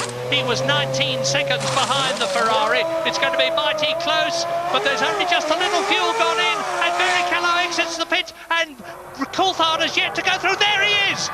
Watch it, watch the exit. Barrichello is going to come out, and I think David Coulthard is going to get ahead of him, and he's done so. There he is, David Coulthard, 3rd position. So it is Ferrari leading Schumacher, McLaren 2nd, Häkkinen, McLaren 3rd, Coulthard, Ferrari 4th, Barrichello, Fisichella is 5th, and Pedro de la Rosa is still 6th ahead of Johnny Herbert. I think Barrichello will be asking some serious questions at the end of this race to understand what on earth they were doing. Why didn't they put a dozen seconds of fuel in his car like they did Michael Schumacher at the same point of the race? Very bizarre. Maybe they had a refueling rig problem or something, but clearly they just didn't get enough fuel in that car at that crucial stop. You are right, but it is very strange because, as we've said many, many times, Ross Brawn is the master tactician in Formula One. Seems strange that he would get it wrong, but maybe there's more to it than meets the eye. Anyway, we're on lap 53 now, and Barrichello knows he's got to really get the hammer down. The gap between himself and David Coulthard, I would estimate at about 10 seconds. I won't know until the end of this lap, but it must be something like that. And he's got ahead of him Fisichella. That's Michael Murray, sorry to butt in, but that's Michael coming up to lap Fisichella. So Barrichello is, I think, some way down the road from Fisichella, but he's now got a job on to catch Coulthard. Barrichello, I think, has got the faster pace in the wet without him. In fact, there's no thinking about it. He has. Can he get back at Coulthard in the remaining laps of this race? And has Coulthard got any kind of margin left in his pocket? Whatever problem he's carrying, he's got to find some more speed from somewhere. Well, Michael's lapping about 2 seconds faster than Fisichella. We'll see, hopefully, how he copes with it. And we see David Coulthard now looking good for that 3rd position. which would give McLaren 10 World Championship points in the Constructors' Championship if he stays where he is. So that's Coulthard's board then. Look, P3, 14 laps to go, plus 8.4, and they've read that off the same computer that we give you the information from, as they've checked it out at the first sector on the lap that they're on. So it's the earliest piece of information you're going to get, and they're already getting that on the board for Mrs. Hakkinen now, coming up to lap Della Rosa. Yeah, who is in 6th position, and off goes Zonta, the other BAR, down there in the gravel strip, and he's beached it. The rear wheel's spinning, they're off the gravel, so he won't get any purchase. I hope the safety car will not come out, because he's judged to be in an unsafe position, but it's going to be mighty difficult to remove him unless they've got a crane truck that can lift him off, because they can't tow him out backwards. They certainly can't tow him out forwards, because they would be on the tarmac. Here's a replay of what happened to Ricardo Zonta. He would have snatched the front brake on the way in, run wide, and tried to power his way back onto the racetrack and beached it on the curb. Again, look, very, very tricky position. The drivers must respect the double waved yellows. They must slow down, but they don't always, especially in the closing stages of a Grand Prix. How much do you slow down? How much is a little bit slower? That's the problem. And it's so easy for another car to snatch a brake and go in there, and that must be physical. Verts taking a shortcut that won't pay off. And trying to catch Jensen, trying to get past Jensen Button, and failing to do so. Now, a word about Button. We know that he's under pressure, just as Johnny Herbert is, because Frank Williams, to a lot of people's surprise, doesn't seem to be as enthusiastic about Button as we thought he might be. But Jensen, again, is in a first. It's his first wet Formula 1 race. And although he started well, Hakkinen, hand out, what's that mean? That's Mika's very clever way of saying, look, I really am slowing down. I'm extra slowing down. Look, I've even only got one hand on the steering wheel. Quite a smart move there from Mika. He has respected the flags. He does, like all the drivers, he does respect the job that the marshals do. They risk their lives for our safety, but he's making sure that the FIA, that the people who control the race see it without question. Yeah, good thinking, and he was doing it, of course, because he had seen Zonta's car in the gravel. As we watch the Ferrari of Rubens Barrichello, now we'll see whether he's catching David Coulthard. The gap was 8.5 seconds between Barrichello in 4th position and Coulthard in 3rd, but he is catching him, but not quickly. 8.3 seconds as we leave the Nürburgring. That's just a quick replay there of Hakkinen just demonstrating to... He's not really talking to the marshals on the corner, he's talking to the stewards of the race who are watching this on TV. Now we'll go to the break, back very shortly.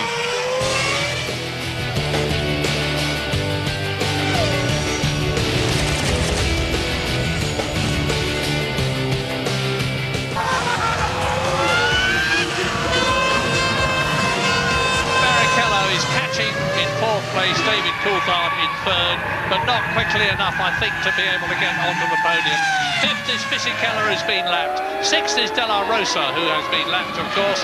Johnny Herbert is a long way behind Della Rosa. It does not look as though he's going to bring the Jaguar home in the points. Well, I think you're being vindicated here, Mary. You're saying Barrichello hasn't really been shining. He's about to be lapped by his teammate. Now, at the sharp end of the grid, that does not happen. Remembering, of course, that Barrichello's fuel stop strategy definitely did not help him today. I don't know whose decision that was, but it was not a smart one. And Barrichello surely is fast enough to catch Coulthard. Well, we'll have to wait and see. Meantime, the stirring side for a lot of people of 2 Ferraris together, and it is a stirring side, but it's not stirring for Rubens Barrichello for the simple reason, as Martin's just pointed out, that there is nearly 2.8 miles between them in terms of race distance, because Michael Schumacher there is on his 57th lap and Rubens Barrichello is on his 56th lap, shortly coming through to complete it. 11 laps to go, as you have just seen, and running last at the present moment is Jean Alesi, who has been lapped twice. Here are the retirements. Ricardo Zonta was the last one. Marc Genet, Jacques Villeneuve, Eddie Irvine, Verstappen, Ralf Schumacher, Mika Salo, Heinz-Harald Frentzen and Jarno Trulli.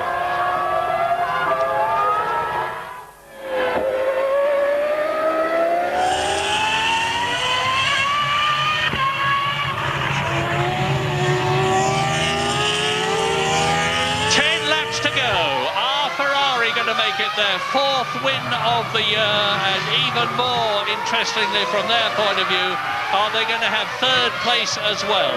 It looks as though the former is yes, it looks as though the latter is no.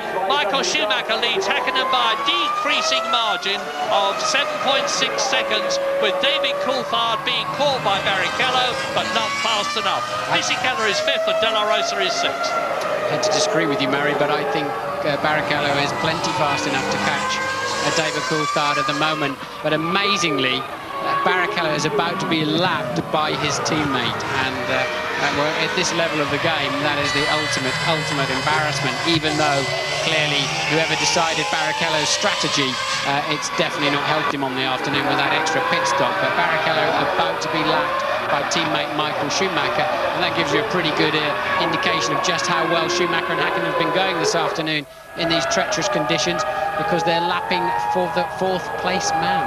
You may be surprised to have seen Pedro Diniz move over and let Wurz through when they're running next to each other in position. But it's Fisichella going through now. He's in 5th position. And now Häkkinen goes through and laps again the Sauber of Pedro Diniz. So Giancarlo Fisichella has been lapped. Here is Mika Häkkinen storming up behind him on the 58th lap out of 67. This has been a terrible lap for Mika Häkkinen. He's lost over 2 seconds passing those passing the Sauber on this lap to Michael Schumacher. And this is why, look, you have to hover. You can't just drill it in there just in case he turns in on you. You've got to be more positive if you're letting somebody through and give them more than a car and a half to go at. And Michael has now lapped Barrichello. That's not going to help Barrichello's cause much, unless Michael can also lap Coulthard and hold him up in some way, which is he's more than capable of doing and understanding. But he's only 10 seconds ahead of Mika Häkkinen, so he hasn't got that much of a comfort zone. I remember once when Michael Schumacher actually backed off as he was winning a race to help his brother, who was then driving for the Jordan team. No question of that, of course, at this race, when Mika Häkkinen is treading so comparatively closely on his heels, watched by Ron Dennis on the McLaren pit lane position. This happened to me in Hungary when I was driving for McLaren. I was running 3rd, and I let Michael ease past me, trying to hide my problems, but he spotted that I'd got a problem, backed off. He made me unlap myself, and then his teammate overtook my stricken car on the very last lap and booted me off the podium. That was Verstappen, as it happens, when they were both at Benetton. So Michael is very good at thinking about what's going on around him. Yeah, people think that you just jump in the racing car and go absolutely flat out. You're probably at about 90% of your potential, and you're thinking all the time, and the actual racing actions are, if not automatic, getting that way when you're at the level that people like Schumacher, Ralph and Michael and Mika Häkkinen are at. So we're into the 60s now, lap 60 out of 67, and if this race concludes the way it is now, and Barrichello is continuing, as Martin's rightly pointed out, to close up on David Coulthard. Not terribly quickly, but he is getting closer all the time. It's going to be Ferrari's 1st and 4th, but it might be Ferrari 1st and 3rd. Yes, Barrichello curiously lost a lot of time on the last lap being lapped by his teammates. That didn't help his cause very much, and definitely played into David Coulthard's hands. But Barrichello still has got the speed, but he's going to be somewhat deflated seeing another Scarlet car whiz past him. So let's assume that Michael Schumacher wins at this race. He's... Whoa! It's the white line I was telling you about. He won't do it if there's much more about it, it gets worse. But let's assume he wins it, Martin. Is it going to be Michael Schumacher's skill, the Ferrari's performance, or the Ferrari team's strategy? I think it's a combination of everything, but I think Michael has been pretty supreme this afternoon. His strategies have been different, but I don't think there's been much of an advantage. They both pitted roughly the same time for wets and refueling, etc., etc. So you have to say, on the afternoon, Michael has made a better fist of it. I think right from the beginning, as soon as it started to split the rain, it was clear to see the Ferrari was better suited to the tricky conditions. Well, it's going to be mighty close for 3rd position, because Barrichello has nipped another second out of David Coulthard's lead over him. David Coulthard is 3rd. And Barrichello's got the gap down now to 6 seconds with 6 laps to go, including the one they're on. Yes, and that's very, very interesting, because to get to Michael Schumacher, Häkkinen has got to lap Schumacher's teammate. And to keep, I mean, Häkkinen's really homing in on Schumacher at the moment. To keep Häkkinen away, he's got to leapfrog Häkkinen's teammate to lap him. So Coulthard might come into play in this race yet, and also Barrichello can do a pretty good job of spoiling Mika Häkkinen's race. Either which way, I think it could play into Coulthard's hands, and we could see a little bit of argy-bargy with people unintentionally, in inverted commas, holding other people up. What we don't know, of course, is to what extent, if any, Michael Schumacher has got something in reserve. He knows that Häkkinen's closing up on him. He's in touch with his team by radio. He'll be getting pit boards. What he's now got in reserve is Rubens Barrichello as rear gunner. So Ferrari may have pulled Barrichello into that position, and Michael Schumacher may not even have to risk passing David Coulthard. So, lap 61, the race order: Schumacher, Häkkinen, Coulthard. The remaining 3 in the points: Rubens Barrichello, who's now 5.3 seconds behind Coulthard. Fisichella in the Benetton, looking good for another points finish. Pedro de la Rosa keeping his fingers crossed for the first point for Arrows of this season. Johnny Herbert is 7th, and there he is, followed by Jenson Button's Williams 8th, and Alexander Wurtz's Benetton 9th. And David Coulthard's about to catch this little gaggle having a squabble. So Coulthard now, who's still really under pressure, he's got Schumacher homing up behind him to lap him. Barrichello just behind that, now just 5.3 seconds adrift. How David Coulthard is in 3rd position this afternoon, I'll never know, with the whatever his problems are, whatever the reason, his lack of pace. But he's going to have to work hard to defend that. Look, Coulthard now has Michael Schumacher, the race leader, behind him. So, lap 62, and if anybody in the first 6 goes out of this race, the car that you're looking at in the lead here, 7th place Johnny Herbert is, and here is the Ferrari. Coulthard yields. Coulthard had to yield, so blue flags are waving. Wave blue flags for car 2, it says on the computer. So he'd obviously passed at least 4 of them, and he had to yield, otherwise he'll be given a stop-go penalty. So, through to complete the lap goes Michael Schumacher. He's into his 63rd lap now as the Johnny Herbert Jaguar. Button, Williams, Wurtz, Benetton battle continues, being caught by Michael Schumacher to lap him. Yes, this is Coulthard yielding. He has to do that to let the race leader through. He has been lapped. Now Barrichello just 2.3 seconds behind 3rd place man Coulthard. Häkkinen just 5.9 behind race leader Michael Schumacher, but we know he's got to clear his own teammate and Michael's teammate to get to him. And Michael Schumacher passes Wurtz's Benetton, so he's passing these people which Häkkinen behind him has then got to pass. So, lap 63, just 4 laps to go at the end of this one. Michael Schumacher keeping it on the field, on the tarmac, in spite of these appalling mist clouds in front of him, and Jenson Button now.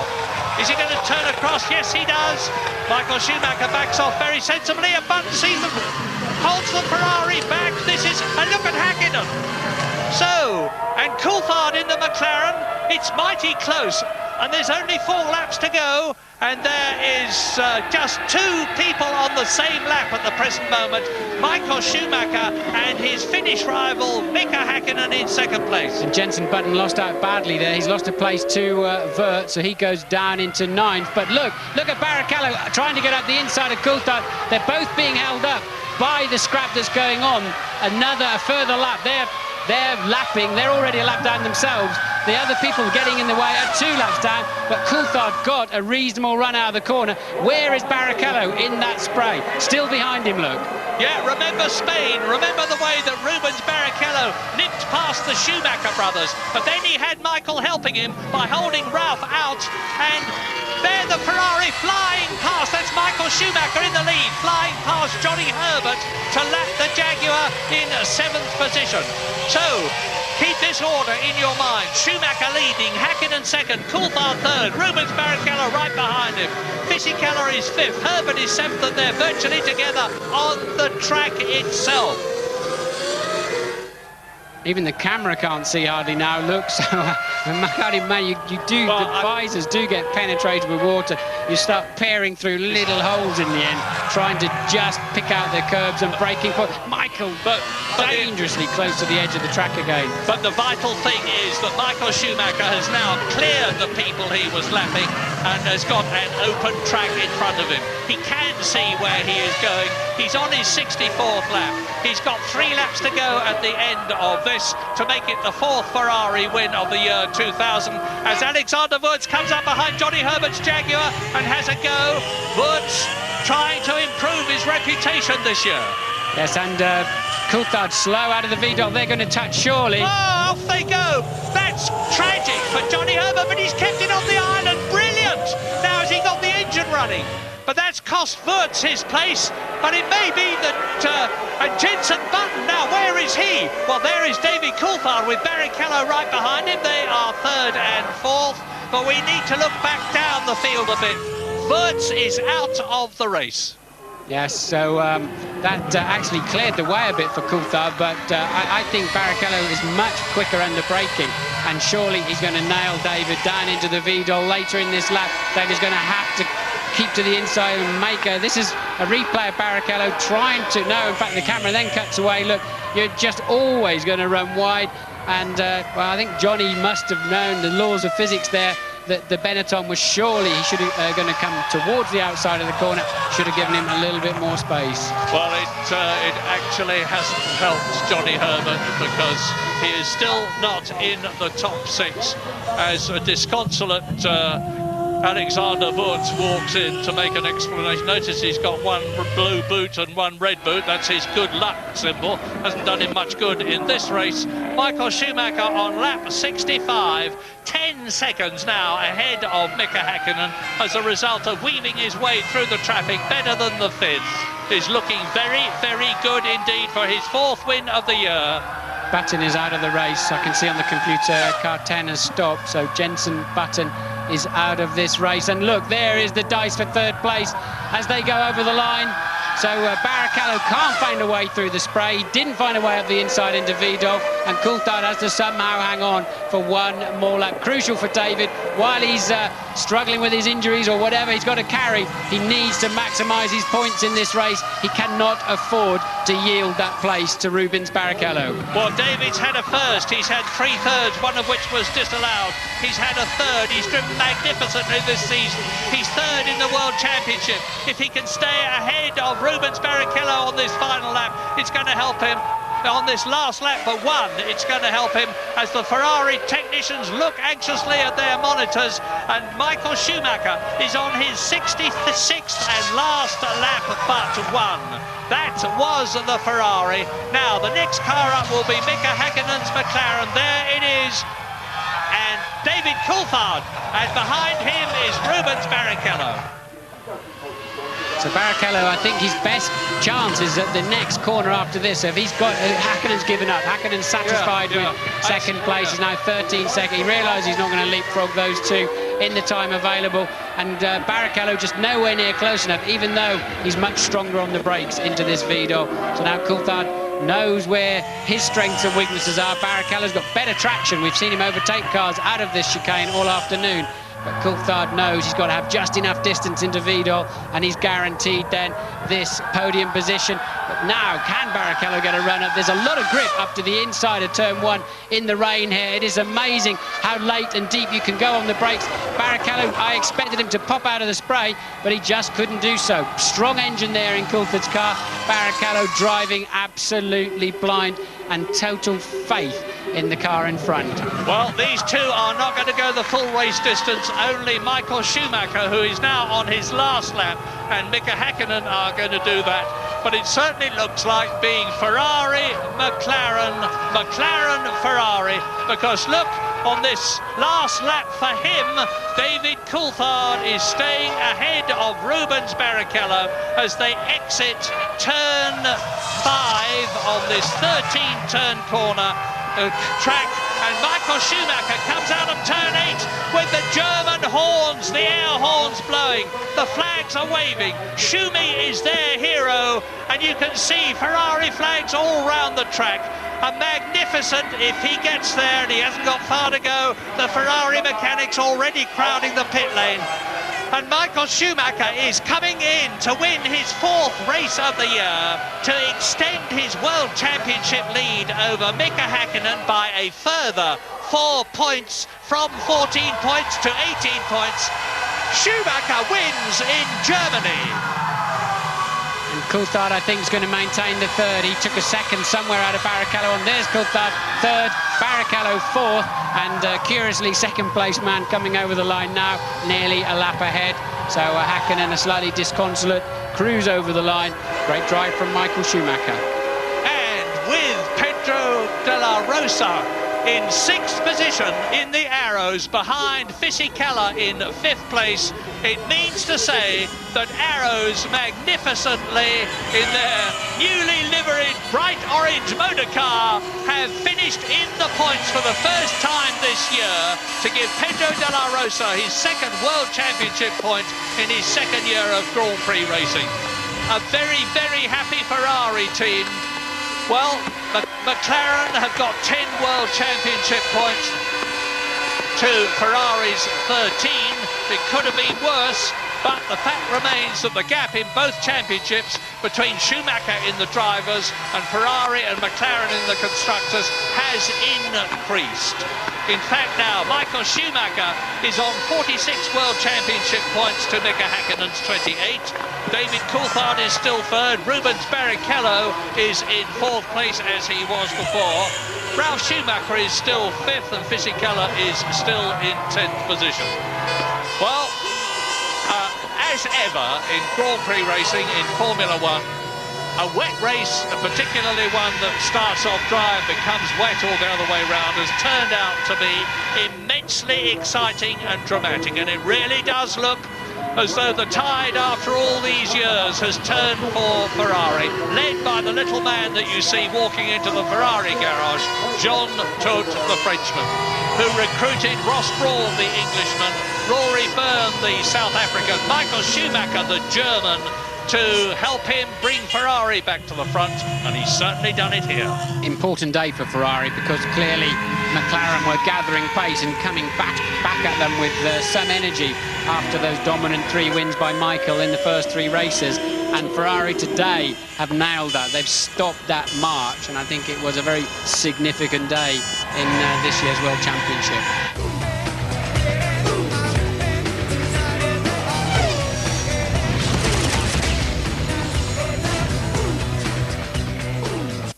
Welcome back. Well, there they go. Michael Schumacher, what a win in front of the home crowd. Up he goes.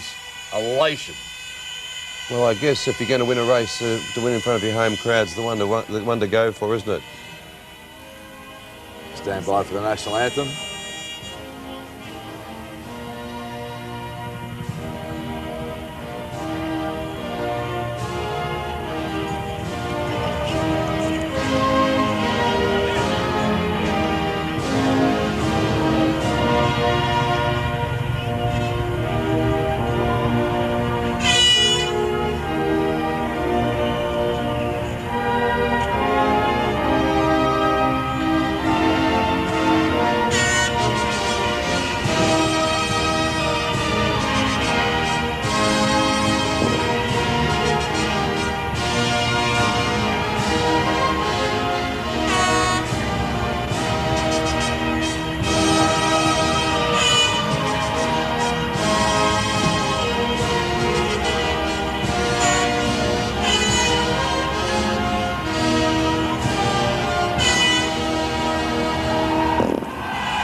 I was reading in English motorsport, the sales of Ferrari have basically tripled since Schumacher has been driving for Ferrari. I can in imagine. Germany, I mean.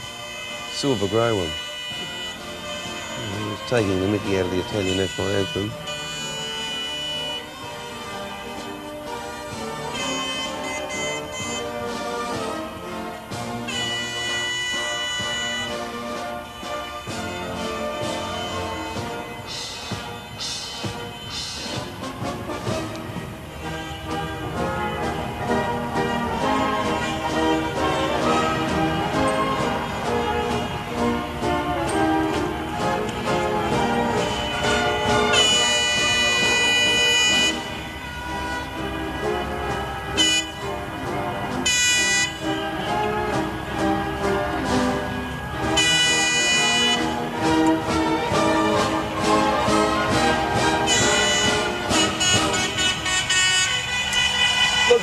back at that race and then going back 2 weeks ago, McLaren's mistakes there with their pit stops tonight were very reminiscent of what Ferrari did 2 weeks ago.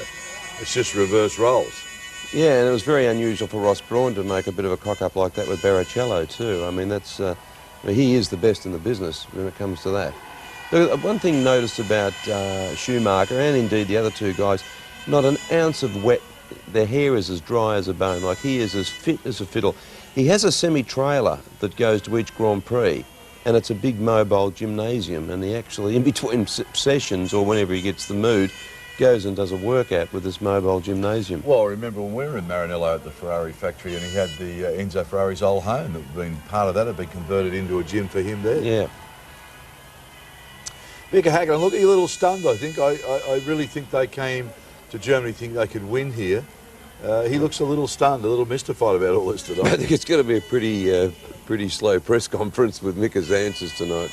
This guy's put on a brave show, hasn't he? I mean, considering he's carrying broken ribs, damaged ribs, I mean, we all know how painful that is. And in a car strapped in as tight as you are, it would be a pretty hard thing with all those G-forces pushing on you. Well, that's the whole problem. I mean, you are strapped in extremely tight, but it's very violent in a modern Formula One car. You're getting bumped, and that's why you see them now. They have protective elbow pads, knee pads, shin pads, pads all over the place, because even though there's not much room in the cockpit, you do get thrown around quite a lot, and the G-forces are just absolutely incredible. Yeah, very brave effort. So Ferrari celebrate, and can this be the year? A year that Ferrari fans have waited for so long. And as I've said before, nobody celebrates a win better than the Ferrari. Here's the results. Well, another good win for Michael Schumacher over Mika Hakkinen. David Coulthard third, Rubens Barrichello fourth, Giancarlo Fisichella in fifth, and Pedro De La Rosa a point for Arrows in sixth spot. Drivers' Championship now. Michael Schumacher romps away, not romps away, but extends that lead over Mika Hakkinen. David Coulthard third, Barrichello fourth, Ralph Schumacher in fifth, and Giancarlo Fisichella in sixth for Benetton. The Constructors' Championship, well, there's 10 points now separate Ferrari over McLaren, Williams in third, Benetton fourth, Jordan fifth, and BAR in sixth. I guess we should really just remind people that perhaps don't watch every week that at the Melbourne Grand Prix this year we talked about to Eddie Jordan how important that point was. In fact, Tim Schroeder did a really great story on the value of a point. And Jackie Stewart was saying that the first point they got basically saved their neck. It was worth something in the value of $25 million. Well, once they get into a certain situation with the points, they get travel concessions and all sorts of concessions fall their way. And that determines the pecking order down the pit lane, those with the points and those without the points. So, yes, 1 point can be unbelievably important. Important too, I've had a number of letters of late of saying that the people coming in together, it seems unfair the way the pit lane is set out. But I mean, it is set out on performance, and that's the reason why. Well, I mean, I think that's not only attributable to Formula One, but all sorts of racing has the same formula when it comes to that.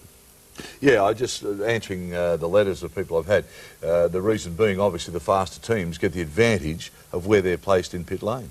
Yeah, well, I mean, if you have a look at BAR, who's still a little bit out of favour, I think, they're right down in the boonies, and next to them is Minardi, and then as you get up towards normally it's the exit where they are, but I noticed in a couple of Grand Prix now that they're down at the entrance, the beginning of the pit lane. So whether this is something I don't really know, whether they get to choose where they are or whether it's a Bernie appointee, I don't know. Well, I was just saying to you when we were in a commercial break there that there has been some talk of Villeneuve leaving the BAR team, and we did talk about the last Grand Prix that perhaps Benetton would be very interested now that Fabio is back there to have a look at him, and that rumour seems to be growing some strength now. Yeah, I think it could be a bit premature because, I mean, Honda have only just been with them for the first year, not a company to be underestimated when it comes to developing a good engine.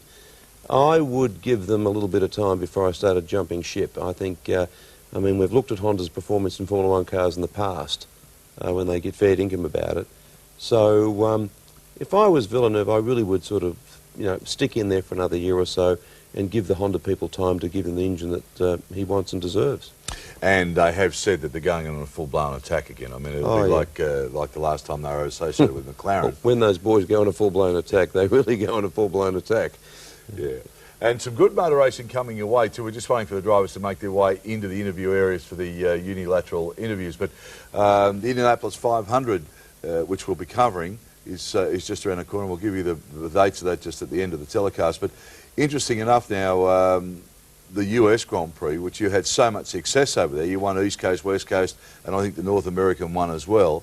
The talk of the circuit there is just absolutely fantastic, but we'll just hold that for a moment because interviews are ready. Michael, many congratulations on a great victory. Thank you. We could see the rain on TV, but what was it like to drive in such atrocious conditions out? I mean, the only critical circumstance was when it started to rain and you were out on slicks. And obviously none of us front riders wanted to go into the pits and take the chance to pick up rain tires and find out you go slower. As it was not a clear rain yet, we knew it would come, but whether it was already this one or whether it would have stopped and start later on again, nobody knew. So it was difficult. But obviously some drivers took on rain tires, and as soon as we saw they go faster, we went straight in. Was there any problem with aquaplaning? There was a few times, yes, because especially with my last set I did more than 30 laps, and I was pretty knackered at the end, and it was pretty difficult on certain parts, especially on the straight, but not as bad as what we have experienced in probably Silverstone. I think we have experienced very bad aquaplaning. Here it wasn't as bad. And your first pit stop was very slow. Did you have a problem, or was that a change of strategy? I don't know honestly what happened. I need to analyze you guys. You have the opportunity to see everything from outside and see the times. I sit there and I don't even count.